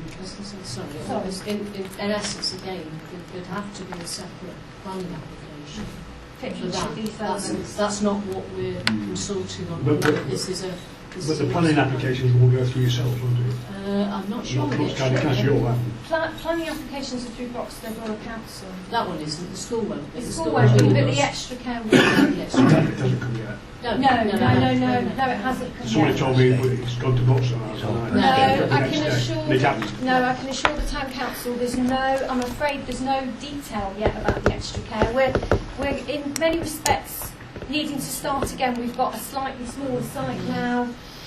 So we're going to talk very closely with Broxton Borough Council. We want to keep linked in with yourselves. We obviously need to look at what's going to work best with the size of site that we've got there. And you're absolutely right. Any planning application for extra care has to go to Broxton Borough Council. I think they'll sorry, Bob, and I'm just going to finish off what I was going to say. I think the whole crux of the matter is communication, and it's been severely lacking on your behalf. We've only been working on this for a couple of weeks, and we've only done this plan as an indicative plan. It may change. It's changed already in last week. I've heard about it before a couple of weeks ago, and people in Morrison were stopping me and saying what's going on there. Some of these people live on God. It was around about Easter when we really had to try and think about it. But the school site, as Rebecca and Gail said, in essence, was driving it, and Education Funding Agency have been working very intensely to get their planning application in. I'm aware they had a drop-in session, I think, at the end of last week at the school. Yes, there's drawings gone round the area, but Yeah. we haven't seen any. And they think, and as I understand it, I think they're submitting their application either this week or next week. If That- you're in touch with them, can you do one thing? Yeah. Remind them that the town council is a statutory consultee. Well, that'll be the planning. Yeah, but planning officers will have to do that. Yeah, Yes. but it does need to happen Yeah. to keep us in the loop. Our planning officers. We don't want you to lose the funding for the school, No. because that No, would be horrendous. But we do want you to communicate. I mean, the reason why it's developed as late is that sporting, the FA talk to a lot of people very quickly to try and get themselves level comfort. And we can do it. Sport England, one of the statutory consultees, basically had insisted that there's this a replica amount of playing field was on the existing, so hence why we've got this new little bit there. It's sort of, if you like, this L shape. Is the school as big as what it School was? is exactly the same role, you know, same pupil role. It'll probably be beyond 2 stories, as I understand. Beautiful views from there anyway. It's 2-story. Mainly because it was going to have to be there on there, and they didn't have time to redesign, so they've basically taken that design and dropped it onto the so. Yes, darling. And I just wanted to add as well that this consultation process, or this line of communication, commenced when I sent out a letter initially as part of the Section 77 application, which we have to do as a county if we want to look for disposal of any redundant school land. So because we knew that the school was moving onto a completely new allocated site, that the existing Lincroft school and the playing fields to the rear would become available and be classed as redundant land, so there's the possibility that we would look to release that land. And as part of the Section 77 application, we do have to consult with the school, the local governors, the local councillors and ward members, and that's why I left this one out. But that master plan doesn't indicate anything from a planning point of view, it merely highlights indicative areas where the land is proposed to be for extra care. Chris, can I come in at this point? I mentioned, as you are aware. Chris, can I come in at this point and declare an interest as regards Lincroft School? I have to do, otherwise I could be in trouble with regard to law. Just one question going to the actual development land. I'm assuming the pink area will be development land. Yeah. Is that correct? The whole of it? Residential development. If they do tend to build houses on there, which I'm assuming they're going to, where are the accesses going to be? Can you imagine that the main accesses are going to be down off Lincroft? Mm. Because of the plateaus at the top, it wouldn't be possible to me out there. Lincroft is unreal down there. You'd never get it. Never get it. Just a rough estimate, how many houses do you think you're going to put on there? Roughly. We wouldn't do this. The way that this would happen is we won't apply for a planning permission. Let's assume you It is put. developer. Let's assume you put 50 houses on there. That's a ballpark figure. Yeah. So You get 120 townhouses on there. you would have, say, 50 cars coming out onto Lincroft per day. It ain't going to work, I'm afraid. It's very, very small background. We won't Can't be, get up and down we won't at be night carrying time, out right. developments. We'll just be selling the land. I realise that, Then try and but get their own planning permission. it needs looking at in a serious way, that It would because have it's to. very, very congested there. Well, I was going to ask where the school site entrance was. That will be the old one, I would It's, imagine. yeah, Yes, it is now. they propose to use the Onto existing Wolf- site onto on the Wolf corner. But again, as part of the planning application, and I know that the FA have already spoken to highways officers, etc. So, you know, the highways are a statutory consultee to any application. The Education Funding Agency will have to submit quite detailed traffic assessments along with the application. As part of the consultation process, you'll be free to look at those. Barringham's trying to get down Lincroft now when they're picking up the little darlings from school. Just imagine what it would be like on this bend. I use that every day, twice a day. And the number of times I've nearly been hit by somebody coming around the bend on the wrong side from Nottingham Road. And clearly you will be able to comment on that. Yeah, I mean, it's going to be murder, I tell you now. Nobody's going to be able to park anywhere. They Told me double minutes park. ago to listen. And they should be banned from taking kids to school unless they live a mile and a half away. I've seen people in Westwood jump in their car and drive 40 yards to take their little child to school and back. I don't disagree with you. And they should, Unfortunately, they there's should no be banned. legislation. I used to walk a mile and a half to school when I was a kid. Can we stick to the point, Charlie, please? I am doing. The point is, where are we going to be able to get access through Walker Street once the school is open? Because you'll not be able to park. They'll be on the bend. They park on the bend now anyway, some people do. There's an idiot parks on the left-hand side as you're coming around the left-hand bend. You can't see dangerous. And residential development, you're going to get a lot of comments from people who live down Grosvenor Road because they're very anti, and that will take into consideration the land which was sold off down here by the county council to the current owners. Properties down here, current owners were given the option to buy an extra piece of land at the back of theirs. And I know one or two people that bought them. It'd be not on a time. I live This on plan the is just indicative. It's just trying to pull it together as to how it would look. In particular, like say the green space, that would have to stay green space, the candidates are protected. The new school we know is going to go there. We've earmarked that area for extra care, and the rest, it is, anything could happen. We're open to anybody put forward any proposals that would like this land, if there's other community facilities, doctor surgeries, anything like that. We're open to, you know, trying to make this work as a joined up thinking. It's not. But my concern is you've got a residential, sorry Chair, All right. we've got a residential development here, which you're saying, oh, we're going to sell that off to a developer, a contractor. It's like Julius Caesar washing his hands, you know. It's not a problem. It is your problem because you're going to sell it off. You're the ones that's going to sell it and cause a problem in Eastwood. Well, What would you like to the do, alternative sir? What would you use like for the to land? do? Utilise it for the people of Eastwood. Yeah. For Recreation facilities, Exactly. facilities, anything that will benefit the Parking people. was Like the biggest bike problem. riding thing. Getting out of this care home facility here are all problems. I live on Wencroft, so I know the problems. And I know my grandchildren went to Eastwood, Eastwood Primary, or whatever they call it, Wencroft Primary. You try getting down there at 3 o'clock in the afternoon. You can't. It's impossible. I know it'll cost you money because you won't be able to sell it off, you won't be able to get any cash. But what a great benefit that we have of some lovely green space. Yeah. People walk the dogs down there now. You know, I see them in the morning, we're strolling the dogs down, play cricket and so on, whatever have you. What a great benefit we could utilise from planning to get it for Eastwood, down bottom end there. Well, no, all Eastwood. And because you've only got to walk down from Walker Street and you're on it anyway. So to me, it's not residential, it's Eastwood's heritage land. I don't think there's going to be any problem if Broxton wanted to purchase it from us. We wouldn't be objecting to that, so. Well, I'm sure we would. We used to have to, when you get somebody new person, you have to put a penny in it. Well, a penny you should do. I'm sure you'd accept a penny for that from Broxton, and then we could do with it what we wanted.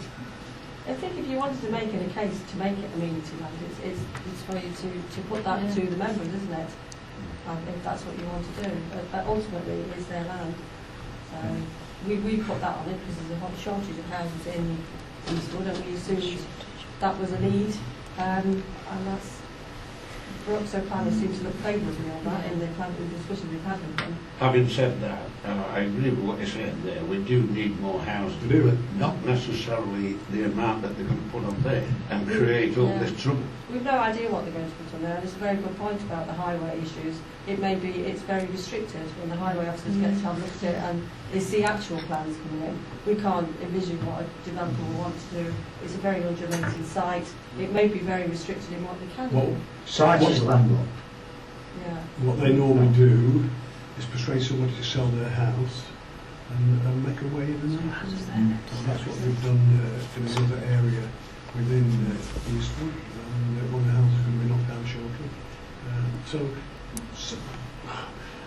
I'm just fraught that it's not really thought of. It's just we need the school. What can we do with the rest of it? Ask the people. Just taking Mr Bagshaw's point up, you know, you've had the extra care made smaller. Is there any chance you could probably put a bit more extra care down where the school was, and then put like biking facilities, like the BMX biking facility at Hucknall, or something like that on the land, because it's next to the school? It would benefit the school children. When they came out of school, they could probably go on the little BMX bike thing for them. Was the location of the extra thousands on Warren Park. I have to say, from an extra care point of view, we were very keen to retain That area. Just, that area. yeah, but couldn't because you it have it needs as well access. as, if that's been made a little bit smaller, couldn't you have it as well as? Is that something again that kind of Again, Roxborough it- council planners might be able to? We're flexible. The only things that are set there are the new school and the canyons. They don't things can't change. No, we don't. The extra care, we definitely would like that to be near Yeah. the town centre. But apart from that, the rest of it is just indicative. We're absolutely open to ideas. And the extra care was precisely because of the fact that most of the people there won't be drivers, so we wanted it very, very close to the town centre so that people could just literally walk. Is the extra care on just for side. the elderly? It's for people usually aged 65 and above, and in most of our new extra care schemes, the age is in the 70s, 80s plus. I'm saying could they maybe disabled, for younger disabled people who need help living individually and on their own, maybe down the bottom. I don't know, just a thought. I think that may come back to bite because I think people 60, 65, 70 still drive. I'm going on our experience of, we've had 4 new schemes open in the last year, and I could certainly get some information, but we've had tenders to be more people in their 80s plus that have opted to live in the extra care scheme. Still many of them very fit and active, but no longer driving as much.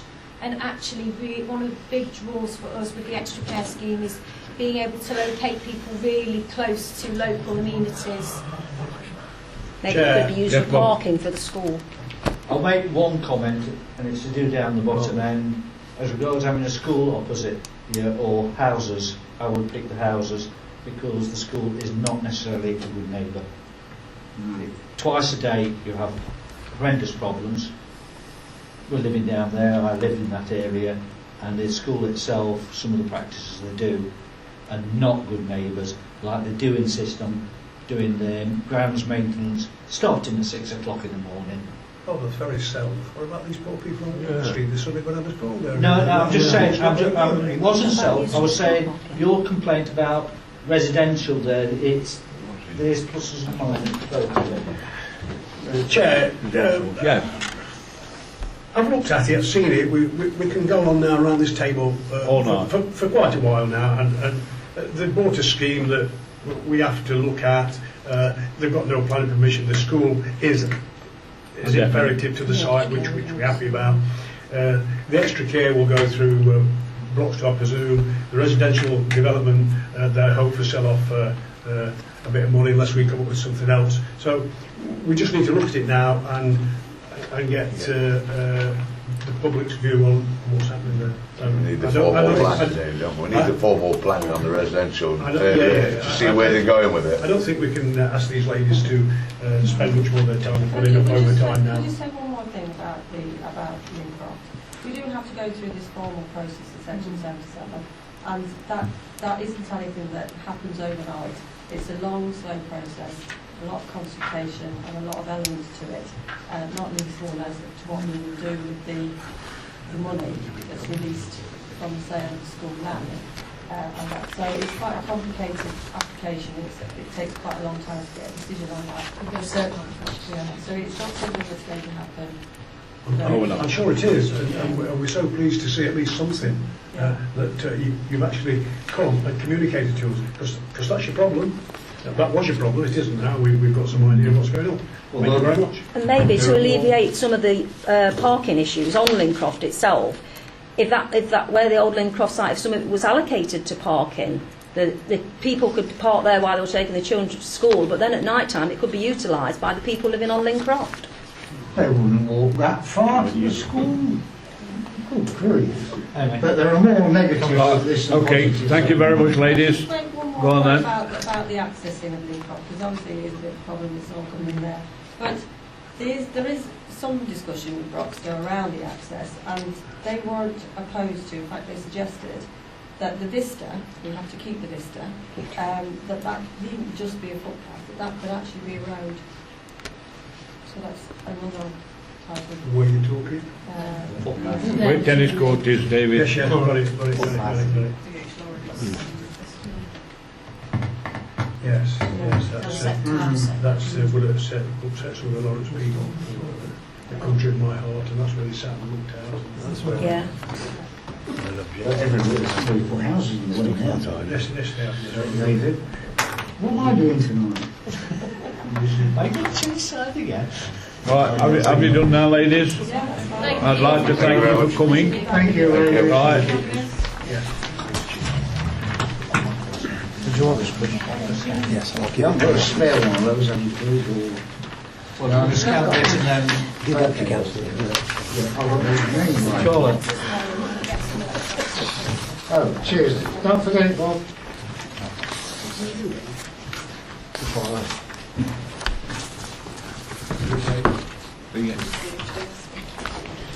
Good night. Good night. Bye, ladies. Good night.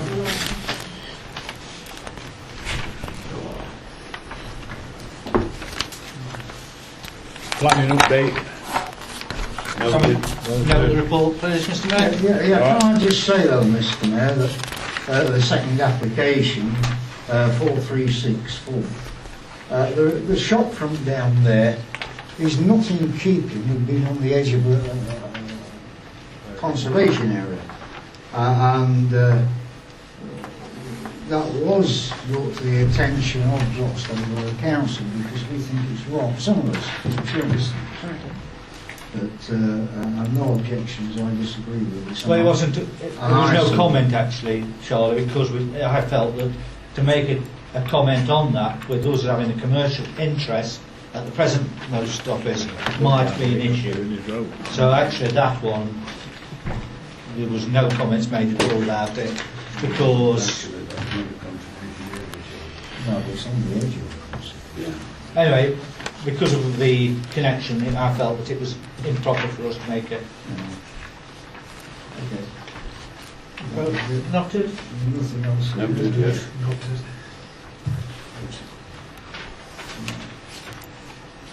Election Eastwood Hilltop Ward. We've done I think we've had a long Yeah. for that. Yeah. Noted. Election. Yeah. Yeah. Noted. Update on filming council meetings.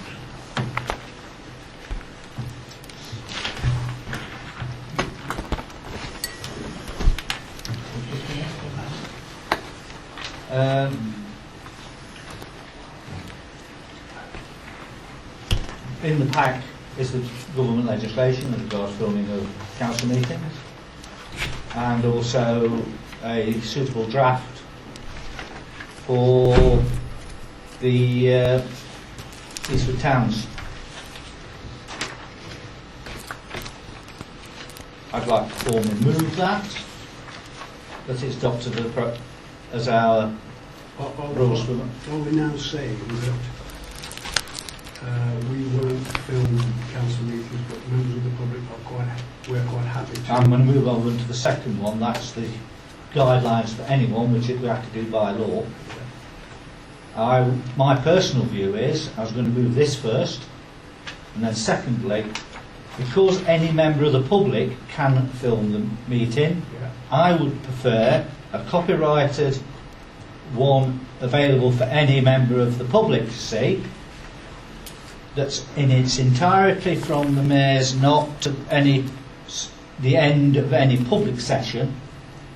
I repeat, public session is available for anybody of Eastwood to view if they wish. If it's copyrighted, it means then that it can't be doctored. The situation is that any member of the public can do it. Why not use the facilities we've already got to put it there so public can see it? Why do you want to do it? Because we don't do it at Broxton. It is filmed at Broxton. I'm going to tell you now, it's not filmed at Broxton. The public may film it at Broxton and upload it, but we don't, as a council, film it at Broxton. Neither do we record at Broxton. Well, we've historically always recorded sound here.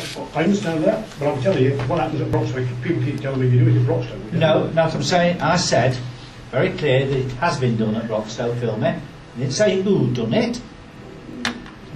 Broxton has done it themselves on occasion, No. planning, but normally it's done by members of the public who load it up to YouTube or God knows what they do. Yeah. So it's not a normality of Broxton council sessions. No. Doesn't happen. No, it doesn't happen by Broxton Borough Council, is the point you're making. Yeah. Neither audio. But the general public do. If they want. If they want. They have to come and tell us. They can come. Advise. They can come on the night and do it. I'll do that. The same can happen here. That's the law. I want to go one further than the law and actually allow that we've got the full version done because we've got it already.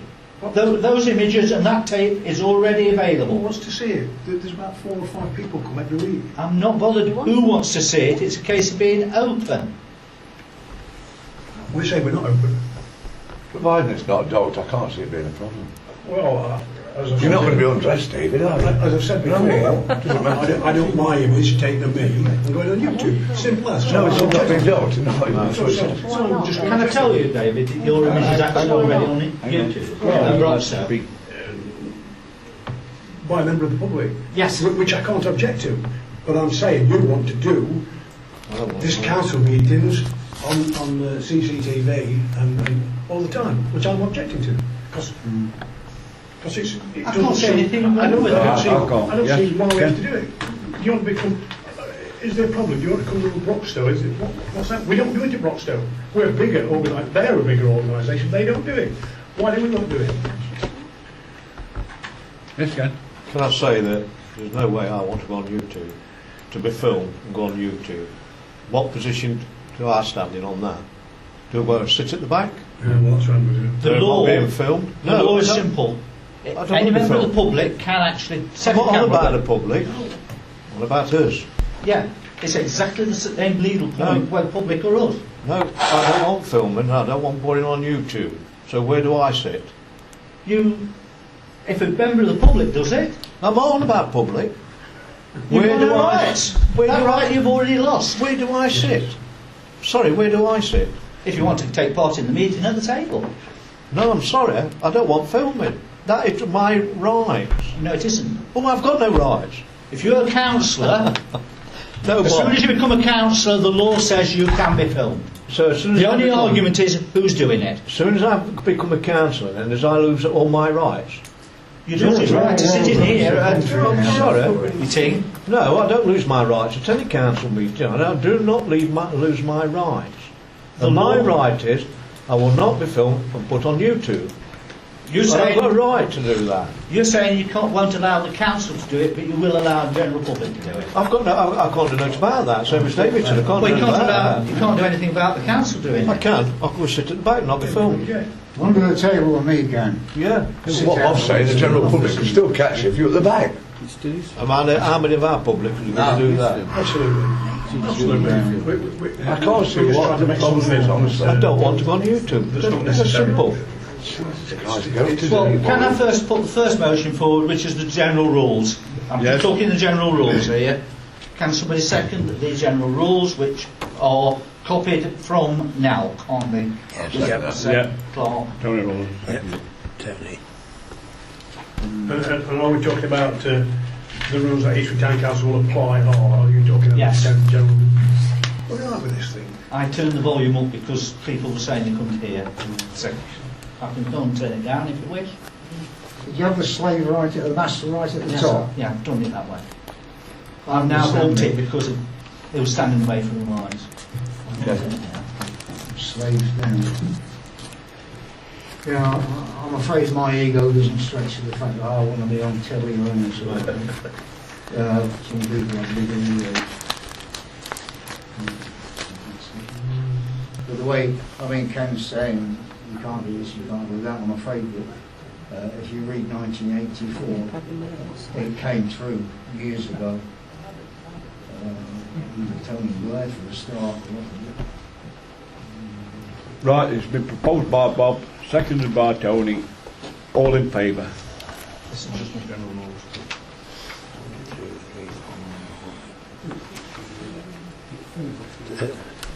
Against?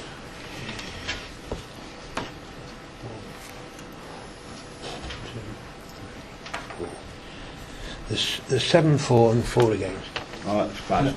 Now I'll move the second part, which is that because the law states that the general public can do it, Yes. it's better this council actually puts it on there rather than allowing the general public to put it on. It can happen in law. It is done on, there's a list of possible, has been supplied, where it's of other councils that have done it. Broxtow's not one on the list, but it is done. I therefore propose that we use the images that we've already got for the purpose of putting a record in the public domain. Just formally move it. I'm going to come in there. At this extraordinary meeting which we looked at, the chair said that there's about 15 councils that actually do this. Yes. And I said, make sure that you give me a list of them. Yeah, we did that. A month ago, still not anything. So I haven't been able to even check We've got them today for that. on this facility. So, I think- how's that opened up? That's not open. I think there's a list there, right? Well, this is a month now, so I can't look at it tonight because I've not had the opportunity. We gave them a list I asked you earlier. a month ago. We for gave this. them a list, the original list. And you've got the first one. You've got Broxtowe Borough Council. They don't do it. What's that? They're on YouTube. Yeah, probably put on by a resident. From a resident. No. Broxtowe Council don't do it. But Anyway, And I haven't got time. I formally move that is this Well, the I second. don't think you can because I when I asked for can. this information and we've not had this information. We're taking a vote. Actually, We're taking a vote. yes. I've asked for 2 lots, We're 3 lots of taking a vote. information. They're still not received them. I formally move. Yes. Is there a seconder? Me. I'm Right. from the age of technology. I don't see what the problem is with it. So there you go. Right, it's been proposed, seconded. All for it?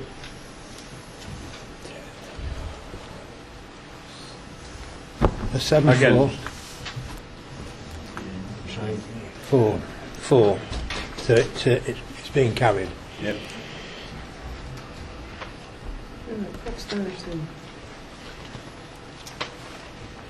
Update on Eastwood Post Office, new tenants.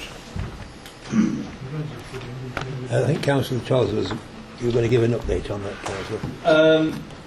Well, actually, as regards the progression on the retail area, the studded walls are in. Today, I've had 2 lots of quotations which I haven't fully divulged yet or understand. I need to put them into my spreadsheet tomorrow. It's looking very tight. The figures that I warned the council, the figures I gave at the town hall, I will have to revisit. One of the costs is I've come in and I've eventually got a quote from the firm that suggested to go over the fire alarm to get it, the whole building put right. That's not just that area. There's half the work is in that area because it's being split into 2, so it's got to be altered at front end. But the other half is getting it fully certified in the back section, which I've given sight of the report to the members of the committee. Other than that, I will able to, in the next few days, publish a spreadsheet with new costs.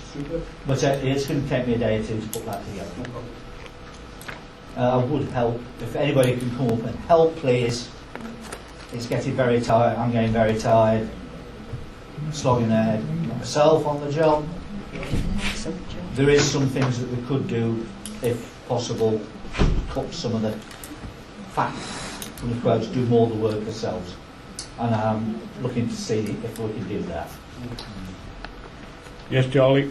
Yeah, Mr. Mayor, at the last meeting I made a comment about the guy coming in and saying, I'll take the tiles and I'll take the lights, but you can have the carpet. And I said it was magnanimous of him. I've made further inquiries, and apparently he's been allowed to take them on the solicitor's advice, because he said he'd paid for them. Now apparently that payment, from what I can gather, was £30,000 into the pot for refurbishment of the post office, which has gone down the other end. So we haven't seen a penny. And he came in like a thief in the night, took the ceiling tiles down, bent all the runners that keep it in place, and left the lights in such a dangerous position. Some of them were actually live, some of the wires he left behind were live, and he actually blew the lot apparently. I mean, the guy's a crook, let's be honest. He's nothing but a crook. He parked his also down. I'm quite happy to go on the public record with this comment, Clark. I was called up onto site because they was having difficulty, and this was his words, locking up. He'd lost the set of keys. I said, no problem, I'll come back up. So it's come straight up here. Funny, emergency lights are on. I says, have you turned power off? No, it's all gone off. I then checked the local fuse board for the area. All the breakers were on. I thought, strange. I then looked at the main supply breakers feeding the building. He had tripped the phase that feeds the front completely. That's the main incoming electrical feed for the building. I think the electrical feed is either an 80 or 120 amp breaker. That must have made quite a bang. Absolutely. I said he'd got electricians. Well, say their officers report outside. I'm surprised he didn't have actually somebody seriously injured. Yeah, And that can be minuted. Whose solicitor told us that he had every right to take them? Whose solicitor was it? Sorry? Wasn't ours, no. It wasn't ours. No, It was his. No, it wasn't Broxtowe No. had the wrong information there.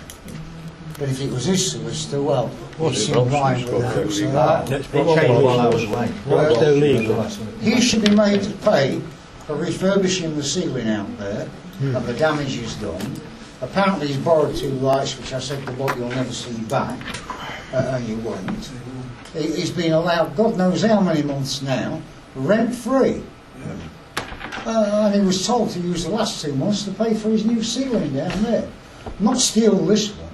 And that's all he's done, he's stolen it. How do you propose to get the money back out of him then? Because if you I try don't to know, take I him sent to court, somebody in to who's see going to him pay back. for that? You? I did ask if the clerk could send a letter to the area manager of the post office telling him what had happened and whether he could reimburse us for anything. No, diabolical. Yeah, but has it done, Chris? I haven't heard that. Honestly, that's the first time I've heard that. I mean, I would have dealt with it straight away if you I told came me. at the meeting, I told you at the meeting when we was downstairs, outside. Oh, you're talking about a town hall meeting? Yeah. Yes. Yeah. I heard. Well, I haven't attended every town hall meeting, have I? You was there at that particular Right, one. okay, well that's fair enough, I take that one. Are you proposing Yeah. that? Yeah, I propose that we send a letter to the area I'll deal with that manager of tomorrow. the post I'll deal with office that and find tomorrow, out If I shook hands with the guy, I'd count my fingers afterwards. Good, Charlie, I like that one. I'd take that one. Yes, Chair, I'm just going to have to offer my apologies. I'm hopefully only going to go for about half an hour, but I have to shoot off. Right. But hopefully I'll be back before. Hopefully we'll have gone by then. Yeah, hopefully. Can I propose that? Yeah, second, please, Charlie. 10 o'clock. Have you? Charlie second. I second it, yeah. Because there's been well and all this stuff. Do we need to vote on it? I think we'll. Yeah, I want to vote on it. Can we have a vote on it? Yeah. Unanimous. Yeah. So who's proposing a second? Charlie. Charlie. David, Charlie. Proposed. Charlie. Yeah, second. okay, I've got that. They're all in favour. Keith didn't put his hand up. Yes. All in favour. Really do. I'll get on to that tomorrow. That's Thursday. Right. Remembrance Sunday. Yeah. I went to a meeting down Yeah. Nottingham with the county council and the police. We're back to the same comments of last year as regards what the police will do and what they won't do. Tomorrow morning we're having meetings with Martins to find what the quote is. I wouldn't want to go to another tender. Martins is the recommended one from Broxton, and they've been very good to us in the past. So basically we need to move forward on this. The briefing for stewards will be done here on the morning. It will be done by the town council, not the police. The police will only be acting as a backup when an incident takes place. It will mean that we'll have to have a second Martins vehicle at Chewton Street, because you do need to get both ends of the main road blocked off by a professional. I'd rather have that done by a professional rather than a volunteer, because the main road is a bit different. Yeah. The Martins have only got the same powers that they're more used to doing. Yeah. They know how to handle it. So the clerk will do a verbal report out to all councillors after that's met, and hopefully we can move forward, because we need to get road closure in and get the paperwork in order. Just go forward with it. All right. Yeah. The neighbourhood plan is going forward. There's certain draft versions around, but at the moment it's just having the grammar and everything. The kids come into the office, they've got copies of it. Anybody got any ideas for it? Quite welcome. But at the point now we're actually writing the plan, because we've done a lot of talking, and it's no good just talking. At the end of the day, you've got to have a proper document. There's some ideas in there that are going to be controversial. The best thing is to get it drafted and then have a meeting and thrash out pluses or minus issues. We have got in the local plan area almost the right number of houses on plots, if you include Walker Street and the Burnham side.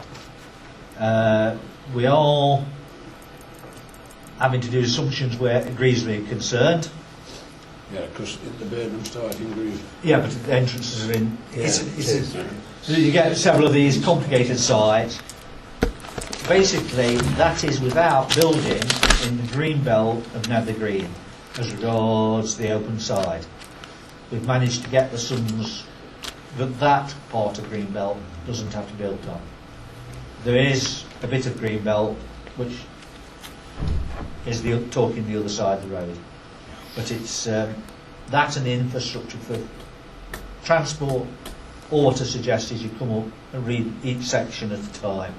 It's been put together as section at a section and a load of appendix. We've done an awful lot of trawl of background information.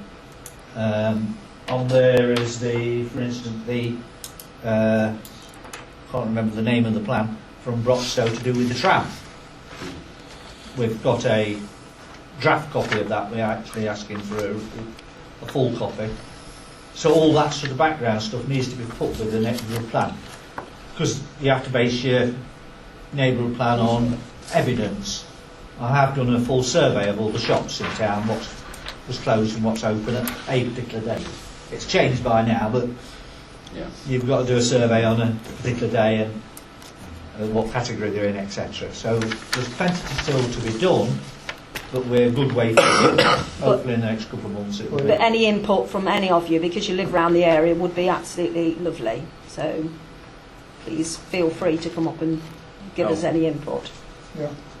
Mr. Mayor, it appears that we've actually managed to save the green belt pro tem, because in a few years' time people are going to be sat around this table, and not me or any of us probably, discussing where we're going to put houses that the government have told us we've got to build. And then we're looking at green belt. Nothing else to do. That's right. You know, so as I said to planning officer from Boxter, he's gone now, and I forget his name, Steve Dance, when he came down when we were in the old chamber and said, you know, we've got to provide this amount of housing for 2020, and I said to him, that's all right. In 2018 or 2019, you are going to be down here again saying we've got another problem, we've got another 2,000 houses to build in Eastwood, you know. So it's only put it back temporarily. It's not something that's going to be permanent. It's just a temporary measure. The only thing I've done is I've got hold of British and English Heritage, and they're very happy to come down and have a look at it because of the heritage side. Because he would have walked down to Aunt Polly's cottage, down to the hen stocks. So trying to get British Heritage in to try and save it as much as we can. So I know we're up against a fighting battle, but isn't everybody in the country? So as much as we can do and possibly get, you know, people like the heritage people involved, the better. So that particular green belt, because of how I managed to get the numbers now, yes, their argument that they've got to build on that particular plot, it's not necessarily right. Pro tem. At this point. At this point, but like you say, it's an uphill It's all battle. to do with numbers. If you take the numbers away, Yeah. their argument collapses. Yeah, it's an uphill battle, but the more we get British Heritage and English Heritage and that sort of people involved in the D.H. Lawrence connection, the more hope we've got of saving it for our future generations. Those people are all okay, but they live in big houses, probably detached. They're not bothered about the poor beggar that's sleeping in a cardboard box somewhere. They're not bothered about the people that haven't got proper accommodation. And they're bothered about the heritage, like they've the got an all canyon. right Jack bugger you attitude. That's the problem. Anyway, People Charlotte, like that That's should the be locked planning up. people. Yes, I agree entirely. They build rabbit hutches with rabbit pens, but unfortunately, with The people out there that deserve decent accommodation, yeah, and they haven't got it. but not at the as cost I of say, green belt. Charlie, at the moment the neighbourhood plan's going ahead, and we've got the numbers that we need, which is a positive. And to again repeat that anybody's input, anybody's help on the committee will be Anybody's overjoyed. ideas where they think their houses, if we don't build on the green belt, where they might be able to go, anything like that. Anyway, next, Chris. Yeah, unfortunately the RFO couldn't be here tonight. He's not very well. The first one is regarding the asset list. Because we've moved into this property, we've now got to update the asset list. Just to let you know, Councillor, that is on the way, and we will get back to you as quickly as possible with the new asset list. I'm afraid this time I'm not volunteering. I've got too much on my plate. I appreciate on that. other jobs. No problem. We're working on that one, and we'll get that done. So your present, the list you've got can be. Yeah. Okay, Councillor. The next one is the defibrillator. As you know, the previous defibrillator was actually ripped off the wall and destroyed. So we were asked by Broxtowe if we were prepared to put one on our wall, which we've undertaken. I just want you to be aware, though, that there is a small charge for the running of this, and I put those costs in there, and that's a cost based on a 2-year expense. Also, there is an opportunity for councillors and members of the public to go on a training course to know how to use this machine, and I would like to sort of see any councillor who is interested in going on a training course to be able to use the defibrillator to come forward to me and let me know as soon as possible. I'll go. Can I just say one thing? I don't need all of The that. Mayor was away at the time when this was talked over. I took a flyer on the tin and I said, yes, put it there.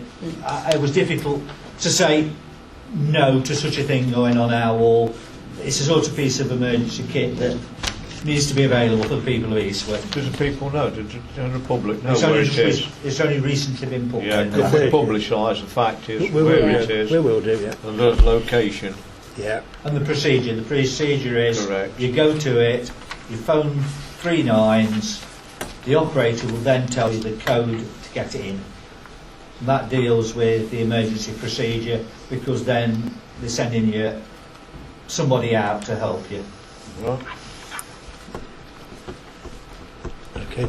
The next thing is the Broxton Borough Council Green Infrastructure Trust Strategy. I'm giving you all a copy of that so you can have a see what's actually in the strategy. It's a summary document. There is a more detailed document if you require that. If anyone requires a copy, please let me know and I'll organise it. That's just a summary document. So it's just really for general for you to look at. And I've already got the permission of the author of that to plagiarise it, to put it into our notebook plan. Yeah. One less section we need to write. The garden service update, you've got the second visit and the costs involved, and you've got the total cost. We've just got one more visit that's going on at the moment, and then we'll be within the next sort of 2 to 3 weeks. We'll be getting towards the end of the summer garden service, and we'll be able to report on the full cost and the whole year. Note report. Noted. Noted. The next one is the allotment update. We've had a major problem in this last... oh no, sorry, it's not. It's the external auditor. Normally at this time of the year, the external auditors come back... No, it's not. It's allotment. Oh, I've got it down as... OK. Allotment. We've had a major problem since the last meeting, where we've actually had on the...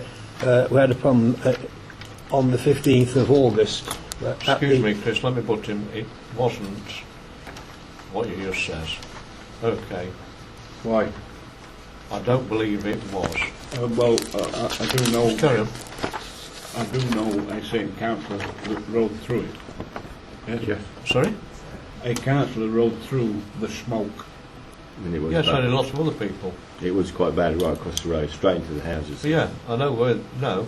I think when you drove past on Derby Road, it was going across Derby Road. Yes, Am I was correct? Going, it was going across Derby Road. Correct. Yeah. Well, it's not going into the houses on Woodside where we've had the complaints. Oh, is that where the, I don't know where the Woodside complaint come from. is the place where we had complaints. Hold on, Charlie. Can I categorically state, right, where they said it was acrid smoke and that? It wasn't from the allotments. It was from one of the householders on Derby Road, number 30 Derby Road, of which they have already been evicted. I have got witnesses that live next door to state that as well, come forward and state the fact, and we was getting the blame for it on the allotments. Well, that's Now, excellent then if we know who was Can it, I? isn't it? Yeah. Can I carry on? Yes. All them fires are controlled, and as everybody knows here, when you light a fire, whether you've got a garden fire at home or what, you always get an initial amount of smoke until it starts burning. And once that fire is burning, you don't get no smoke. You get hardly any smoke off it. They're all controlled fires on sites, each and every one. And I'm there on site, and I was on site on that day. And there was no foreseeable problems, apart from the smoke went across the road, which had just lit that fire. And of course, you got the initial smoke. And after that, it was clear. And there wasn't much smoke at all on that side. Because, some say, I was watching it. And where they're saying that we're not burning just waste products on there, we're burning other stuff, which is a load of rubbish. I checked every fire on that site before it even lit it. There was no other rubbish but garden rubbish. Now, if they want to ban this, we need to get a skip in. But what I'm saying to you is, we burn garden waste which is burnable. Stuff that we can't put on the compost heap. It's stuff that's either diseased or we can't put it on a compost because it's a disease of compost. And they say that is the only stuff they burn. The rest on it's composted.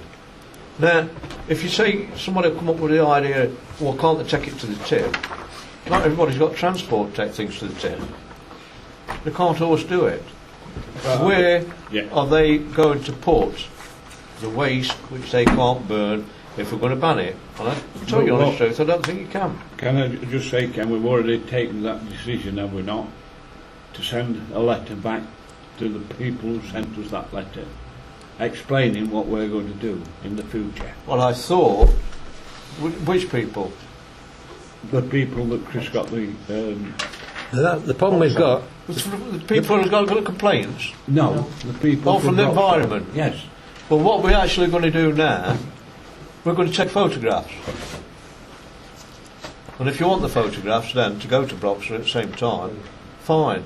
Or ask Broxton Environment people to come down and have a look. I'm going to say, unless things have changed, right, the last discussion that we had, we was going to reply to that letter with another letter stating what we actually do. Good. And you controlling that garden. Yeah, that's right. Yes. Yeah. So that letter. But I'm just again, putting people right about the complaints. You know, and it's better than it being in a skip. Skips attract rats if they've got things in there, and the garden ways, like you say, if it's you know what the ironic, rotten, it wants you know what the burning. ironic part of this is? I have just let one of the allotments go to number 10 Woodside, the lady on there, and you know she was the one that put it on Facebook about the fires and the smoke. I think she'd moan if she got rats. No, right. She? No, right. Yes, Ask you. Charlie. Yeah, Mr. Mayor, Mr. Smoke was probably blowing across Derby Road. The wind must have changed direction. Yeah. Because I went into Morrison's car park and the air was actually blue, you couldn't breathe. And I went to find the source of it, and the source was the middle of Derby Road allotments. The smoke was acrid, the air was blue, and people were actually going into Morrison's coughing from the smoke. So it came from Derby Road allotments. So what I'm you're sorry. saying, it was acrid because somebody's burning plastic or rubber? It smelt as if it was... I'm sorry, Charlie, it wasn't. Not garden rubbish. No, I'm sorry, I beg to differ. Well, it Why was would you coming have- from the why would you Derby have Road rubber and things allotments, on I there can tell anyway? you. You don't, Mr. you Mayor, don't. I was just going to Sorry. say, Ken, you need to be a little bit careful, because you're taking responsibility of what each individual allotment on that site is Yeah. burning, and you can't possibly... Ah, well, I will accept the responsibility because I know what they burn. I'm sorry, Mr. Mayor, Not there but all the time. I am. I'm there. A burning day, I'm there all Yeah, day. burning day, but how do you Sure. know what's underneath? No, because at the end of the day, you put hose pipes on them if it's not burned, and they put the fires out. And that is the ruling of the allotment. They must not leave the allotment unless that fire is completely out. So there's no other fires on the allotments. We had a complaint once that there was burning, didn't there, Chris? Yeah. At 12 o'clock one night. Yeah. Me and Jim actually went all the way round the allotment to find a way. And there wasn't one fire on the allotment that was set on fire. That's it. Mr. Mayor, Josie said Ken's got to be careful. And that immediately brought into mind asking the clerk whether Ken needs to declare an interest. Because if he's got an allotment, he We've should already be gone running. through this, Charlie. Yeah, well, not to my We've already gone through I think this. he should be declaring an interest, Ken. We've already gone through this when I Because took the you're too- allotments over, Charlie. You are too deeply Sorry. involved with the allotment. It is You my- should stand back. No, it is my responsibility because No, I it's took the not. allotments on, Charlie, to look after them, and I took that responsibility on. I did say to You David... said at the time. Now, hang That- on. This was out of the council meeting. I said to David at the time that we need rules and regulations laying down for whoever's taking on the allotments and the responsibility. That has not been done. Well, if you, I'm take one- sorry. if you want an objection I'm to it, sorry. Charlie. 5 years ago, you wouldn't have got away with it. I'll tell I'm you. sorry, The if you want laws to put an changed. objection to it, put an objection to it. You know, quite honestly, I do feel that you are far too close to it. Well, put an objection in, Charlie, Charlie. You should Charlie, stand back. do you want to do an objection, Ms. Ken's Well, I asking? object to the fact that Kenny's doing it and having allotments at the same time. On the port, Charlie, we did actually go through legal department at Broxtowe. There was a transfer of emails that are on record that gave the blessing of the monitoring officer to this, and it was delayed his appointment to the following meeting for that to be done. It was presented to council and it was voted on. I'm going to say with that advice. But the thing is, Mr. Mayor, several months, probably years ago, the town clerk was asked to provide us with a copy of everything that went into the office. That's not happening. 5 or 6 years ago, town clerk was asked to provide us with a copy of the minutes within 8 days of the meeting.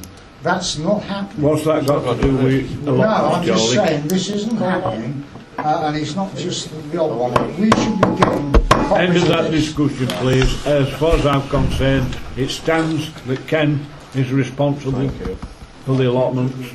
And if Ken is doing what he's saying he's doing, and I believe he is, he's down on that allotment on fire day.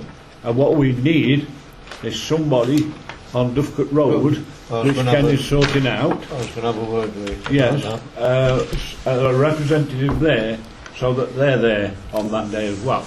So if you object to it, Charlie, I've got a swimmer, go up and swim the allotments from there. Anyway, there's, I think, Mr. Mayor, there was one other thing. I think Councillor Popson's found. yeah, the asbestos. Did you say you've got some asbestos down there? So it's others. Yeah, I've rang the council. If we ring the council, they'll send us bags. You have the Well, send the sorry, masks. I'm sorry, nobody's going to handle that asbestos and put it into bags. But this council can't afford to remove it. Well, I'm sorry, then if we go to the environment and report it to the environment, because I'm quoting what Bob says, no asbestos is safe and it's got to go. Am I correct, Bob? You've stated that. Yes, it's got to be managed the correct way. But Correct. Yeah, but it can be done. It can be I taken understand away. that there is small quantity exemptions run by the council, and if it's done by the council and declared to the council, it is then took away in the correct manner. Correct. They give you the bags, they give you the masks. So and you I take it down. wouldn't advise anyone willy-nilly picking it up, No. but if you're following a laid-down process that Broxtowe Borough Council, it is Broxtowe, it's County Council. I took my asbestos garage down when I lived at Baseford. We took it down, got the bags from the council, got the masks from the council. That was City Council, wasn't it? Yes, there. But it's the same thing. I rang Broxtowe Borough Council this morning. It's the same thing. They give you an allotted time. They don't tell you straight away, I don't know why, as to where they're going to tell you to take it. They don't. They then ring you up and give you a date and tell you where to take it, which is what they did when I was at the City Council. Yeah. But So, at the end of the day, I wouldn't advise anybody to touch the asbestos. I've got sheets on there. well, we took the whole garage No, down. it's 3 foot wide and they're 7 foot long. Yeah, And there's well, I took a 12-foot garage down. There's 10 sheets, right? And they are breaking up. They're in a bad Yeah. state. So Well, I they want to. want removing, So how do you put those in a bag? Same way that you have the gloves that they provide and the mask that they provided with us. And They did- provided you with masks and Yes, gloves they did. The as City well. Council did, don't know whether Broxtowe Council, but the City No. Council And provided also with did gloves, masks, Did told they us also- what to do, showed us how to double bag it, gave us the bags. Then, like I say, it was a little bit secretive. I just don't quite know why they do that, but they rang us 2 days afterwards and said, you can take it to this point and drop it Also, off. did they give you overalls full of copy? No, they just gave us the masks and the gloves. That's the case. Well, if it's done through the council and you're following their Yes. procedures, I'd say it can be done. At the present moment, we'll have to wait probably a year before there's any money in the finances to pay for it. Well, I'm sorry, But it is about £80 to take it to the tip. I'm sorry, but nobody, as far as I'm concerned, is touching that asbestos like that. Fair enough, That's okay, but It like I say, stays it there, can be then. done. Well, I'll also get in touch with the environment. Simple. It's got to be removed. Now you're running this damn council. No, I'm Ken, or not. what? If No, you do no. that, we could possibly just close the allotments and seal the allotments. Oh, yeah. That's The all other the way around it. environmental do anyway. The Sorry? environmental will do that anyway. I'll tell you what, it's somebody's health, yeah. Well, fair enough. It's somebody's health. Asbestos has been there for years. 30 odd years there. Yeah. So do I. But I agree, Are we it needs answerable for removing. that then? Doesn't matter how long it's been, it needs removing, yeah. You won't get any brownie points, I'll tell you, off the allotment orders. Well, I know that. Can we move on then? Right, let's move on. Report from Town Council representatives. No, just one item left, Councillor. Update on external auditor. Now, normally at this time of the year, the auditors come back to us and they've told us that the accounts are okay and etc. But we've not got that arrangement yet with Graham Thornton. Because we've gone through a lot of expense this last year and with the new officers, there's still issues got to be resolved. And the RFO is working very hard with the auditor to try and resolve these problems. And I can assure you that he's well in hand with this, and he will be able to report back to the next meeting. But at the moment, he's still not been able to resolve with the external auditor, and have not been able to write off the audit at this stage. So I just wanted you to be informed, because we should, by this date, have had that information. Noted. Mr Mayor, just while we're on Town Clerk's report, can I say that I find it disgusting that we never get press representatives, because it is an Eastwood and Kimberley advertiser. They charge you 75p for a few pages of paper, which is full of Hucknall, Sutton in Ashfield and places like that, and very often little or nothing to do with Eastwood. And it's about time they did include Eastwood. It's about time they took an interest in council meetings so that people could take an interest in what's happening in the town. So I just say, Councillor, like to write to them with the next, when you send the next agenda, saying we would like your attendance, please, because it does make a difference to the town. It makes a difference to the townsfolk. That somebody at least in the press shows an interest in it. I can assure you, Councillor Rob, that I have actually contacted Eastwood and Kimberley several times on this subject, and they say the person that covers this area is only a part-time person and doesn't do the night work. So that's the reason I was given. So that was the reason I was given. I said, well, surely it's a waste of space. I know, I was going to say, even when we send they reports. charge 75p for a newspaper. I appreciate they can't afford to pay a reporter. This goes, no wonder it's full of house adverts and things like that. Right. Noted, Chris. Yeah. Report from Eastwood Town Council representatives. Anybody got anything? No.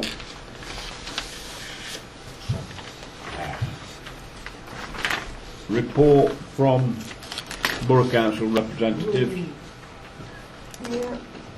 I did give a verbal report in July Yes. regarding the cash office. Today I've spoken to the Deputy Chief Executive, and the following is what he told me. There has only been a few cases that have been dealt with on a case-by-case basis, and all problems encountered have been addressed. They are monitoring the collection rate of the council and the business rate, and to date they are not significantly lower than previous years. Year end will be the time for a full evaluation, but they do not anticipate a problem at all.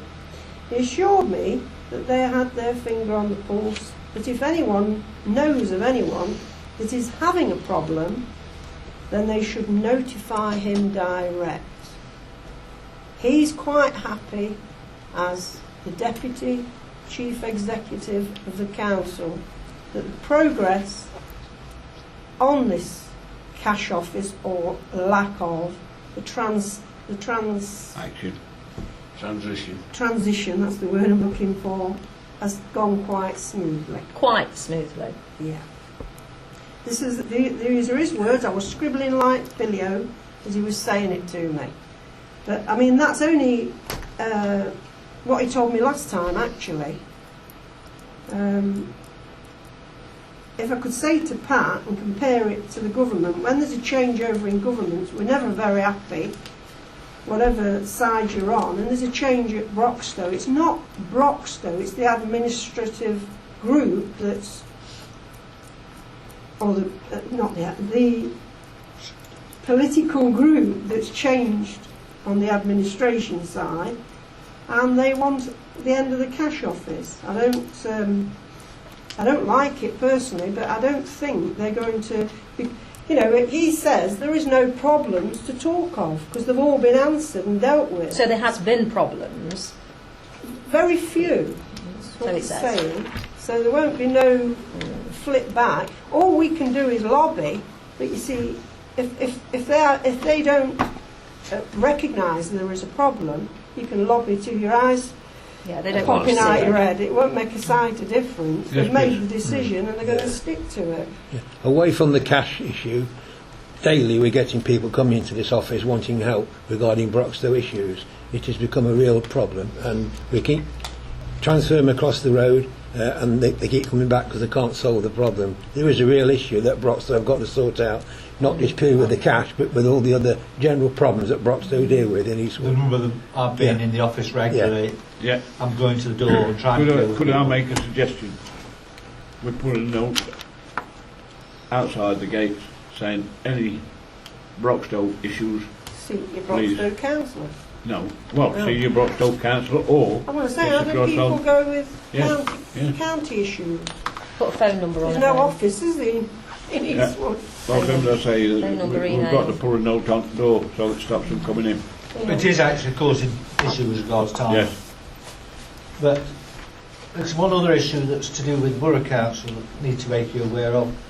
We are applying for re-evaluation of this place. It's quite a big difference between what we actually pay and we're still for the commercial market. And we was quite very surprised in August when the rating office come. Yeah. Who says, "You've moved into this building without paying rates." I says, "Yes, we're still paying rates at the market rate. We've asked for a re-evaluation. How's the re-evaluation going on? Because there'll be a considerable reduction." It went out the door faster than they came in. Couldn't stop him for track. Said, "We're still going round the merry-go-round of a huge amount of information." The valuation officer, which is from King's Lynn, I think, Norfolk or somewhere. It was Norfolk somewhere, wasn't it? Yeah. There's a big wad of paperwork he's wanted doing. I've done that in the last week, Yeah. and it's ready to go off to him. I'm hoping he'll be satisfied and he'll Yeah. send us some cash back sooner rather than later. Could I get them up? Yeah. Well, Yeah. I hadn't done. Oh, sorry. Sorry. The Broxtowe have asked to pass this on. I know it's not Eastwood, it's Bramcote Hills Park, as the people's choice, and vote for it because they fancy winning an award. So if you feel like going online and voting for Bramcote Hills Park, they might get an award. There's also, for anybody that knows of anyone that's either got learning difficulties or on the autistic spectrum, young adults, the Princess Trust are programming at Highfields Fire Station in Beeston, and I've referred two young lads there. Both can't get jobs. I mean, you've mentioned youths and not getting jobs.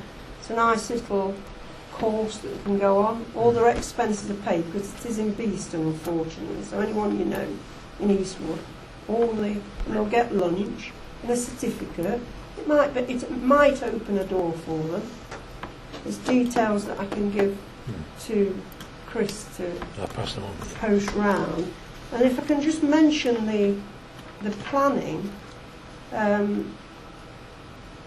the planning meeting last Wednesday night, Eastwood House extension, which it was down in writing that Eastwood Town Council didn't have any objection to it. And on visiting the place, the earlier extension that they built, because it's quite a nice period building, and that is a nice area of Eastwood. You know, it's something to be to look after. The actual extension was appalling, cheap, and nasty, and it was turned down. And Millen had brought it before council, and the actual fire escape, where it's positioned, overlooked the bungalow below. And you know what happens at fire escapes, at tea breaks, they sit out there having a puff and all this, you know. But it was the actual physical siting of the extension that was awful, not in keeping with a lovely period building. Anything, I've asked Chris to pass it on to you as planning on Eastwood Town Talk Council. to, Anything that you're concerned about, we can raise it. They've amended those plans, haven't they? Only slightly, remember. but still not the actual extension. We need to amend that. Can I suggest that in future we normally put down the words "no objections," subject to neighbours, no neighbours complaint. Yeah. I think if we turn that, because they're reading that as no objections, I think if we stop using that phrase and put down in the comment that some different form of words but to mean exactly the same, because any small extension, not Eastwood House but any of the other extensions that come before planning, we normally do put that caveat on, because you never know whether there's issues that detailed that you've not been able to see from the drawings, because we can't go around the side. And it's only just seeing it off the drawings that we miss. I think probably that might be a benefit, because we've always used a caveat that, particularly on small extensions, that we wanted to listen to any neighbours, and sometimes you don't know about that when you're trying to make a decision. So I think that might be a better change for the future. But also anything that you're not that you're quite concerned about, that you feel the officers are going to make the decision of. Yeah, well, it can be forward before.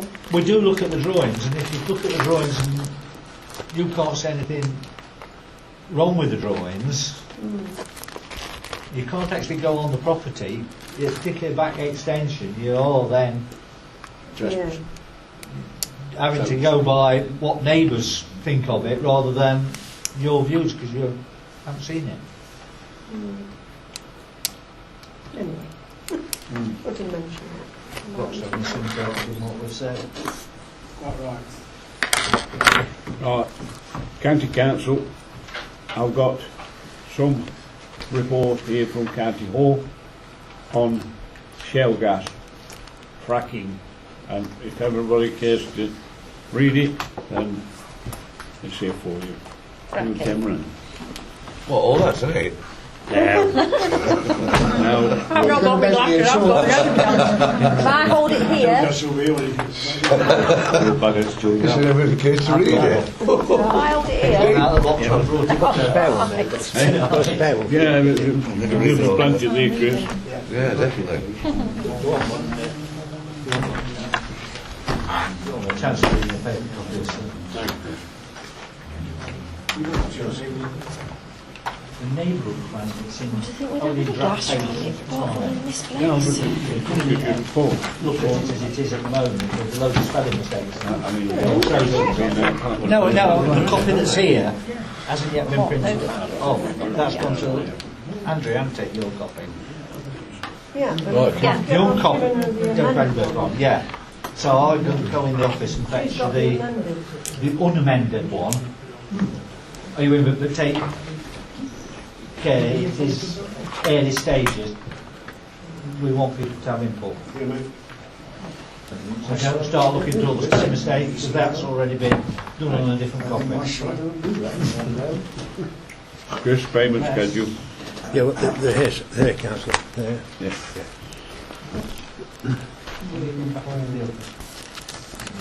Okay, well, payment schedules. Yeah, the one that's been amended.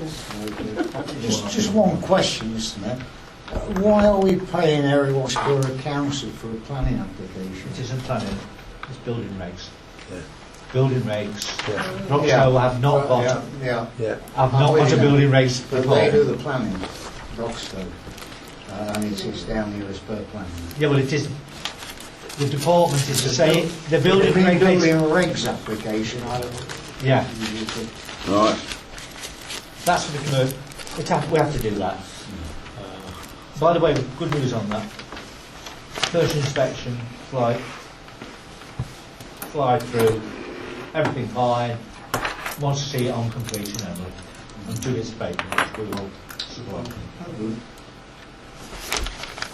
Incoming expenditure. Can I move it? Yeah.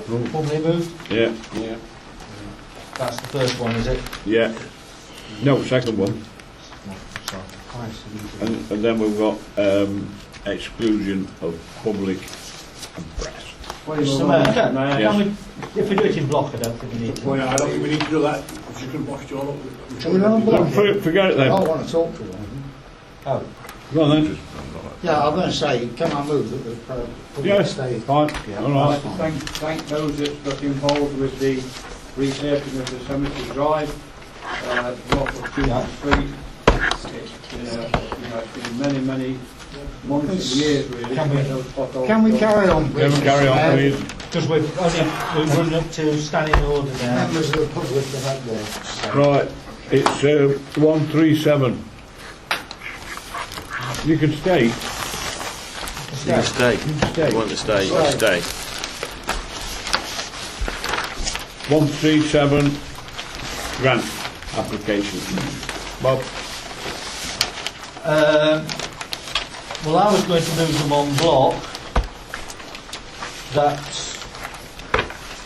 first of all, we're going to deal with the high ones, which are Age Concern, Rochdale Women's Project and Volunteer Bureau, which have traditionally been the high ones. I've gone block proposing £500. And all the others, with the exception of the Eastwood Ladies Provost Club, £150. That's all inside the budget. Yeah, but because we've got a budget, it doesn't mean we've No. got to spend it. Does it? That is last year's figure. It says 2015. It was showing you what. Yeah, that's brilliant. Yeah, that's good. Good job. Just good put it in. Yeah. It's not mine. Yes. I will formally move that, please. Well, can I'll I second that. just speak to Rochdale Women's Project, Mr. Mayor? I spoke against this last year because, quite honestly, I'm not very happy with paying hard-earned ratepayers' money. Wait, Charlie, to an sorry. organisation. Yeah, sorry, Charlie. We've had this for the last 3 years. Yeah, well, we'll And have it again. as far as I'm concerned, it's been discussed in every meeting that we've had over the last 3 years. I don't care. It'll get discussed again because they are spending 70% of their income on salaries alone. That doesn't include national insurance and things like that. That's disgusting. And if you look at the address they give, it's nowhere in Nottinghamshire. It's in Bristol. Bristol. They've got a local office in Nottinghamshire. I mean, I think Charlie, it's wrong to that support is this. purely, the address on the report is purely what the organisation is. Their address that they operate from is in this town, but because of the cases they handle, it would be quite improper for any publication of that address. And of course, there's only 41% of the people they deal with come from Eastwood. That's in their documentation. So I shall vote against that. And you've moved and seconded. I want to move an amendment. Rather than 150, let's keep it at 100. It's twice as much as they had last year. It's all right saying it's within budget, only just within budget. Well, it looks at it, I can't remember exactly what we've got. But at the end of the day, don't let's throw money up. You might get a deserving cause come along near Christmas, and we've got no money to give them. Yes, Not at all. Charlie, it was one of our things we wished to do at when we set our budget. We wish to increase spending to these groups in the town. We said at the setting of the budget that was our intention. We intend to do that. These groups support a lot of people in town, not just the three main ones, but all the smaller groups. You may move the amendment, and I would vote against any such amendment. Well, We've of course clearly you set would, out the because stall. you're not It's not just spend it because it's the budget, it's the decision that we took rather when we set the budget in the spring, that this is the way we wanted the council to go. So I would urge all members to vote the proposals and turn down the... What's your amendment, Charlie? That we give them £100 instead of 150. And quite honestly, we shouldn't be throwing cash around at the minute because we can't afford it. It might be in the budget, but you're going to be looking for money shortly to pay for other things. Have you got a seconder for that? No, well, I'm not buying votes. Anybody else want to buy votes, they can do. I'm not. That is a blurable thing to say, Charlie. I hope you can strike that from the record, Mr. Clark. I'm not buying any votes for this at all. It's the right thing to do for the people of Eastwood. So, is anybody prepared to second Charlie in his motion? No, I didn't think I would be. Mr. Mayor, I would be uncomfortable having put in the budget £4,000 and then not spending it for that. Can we just move to the vote, please? Mr. Mayor, can we move to the vote, please? Well, there's nobody seconding him. No, I mean the main vote. Oh, the main vote, yes. All for.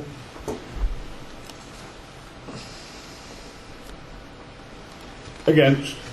And I asked to be named as against. I'll be named both, Chris. Who was the second final thing for this moving? No, there is a final piece on the agenda. Oh yes. Is anybody wishing to make any comments on this? Because it wouldn't address it appropriate for the general public to know the names before the individuals know them. I'd urge all the council to either do this en bloc or do it by exclusion of the public. Can I move formally as per paperwork item 21 that all the individuals get the mayoral award? I was looking for a second for that. Yeah. Sorry. Dave's got either Dave or Andrew. So both hands went up from Dave's. Can I ask for it to go straight to the vote, please? Yes. All in favour?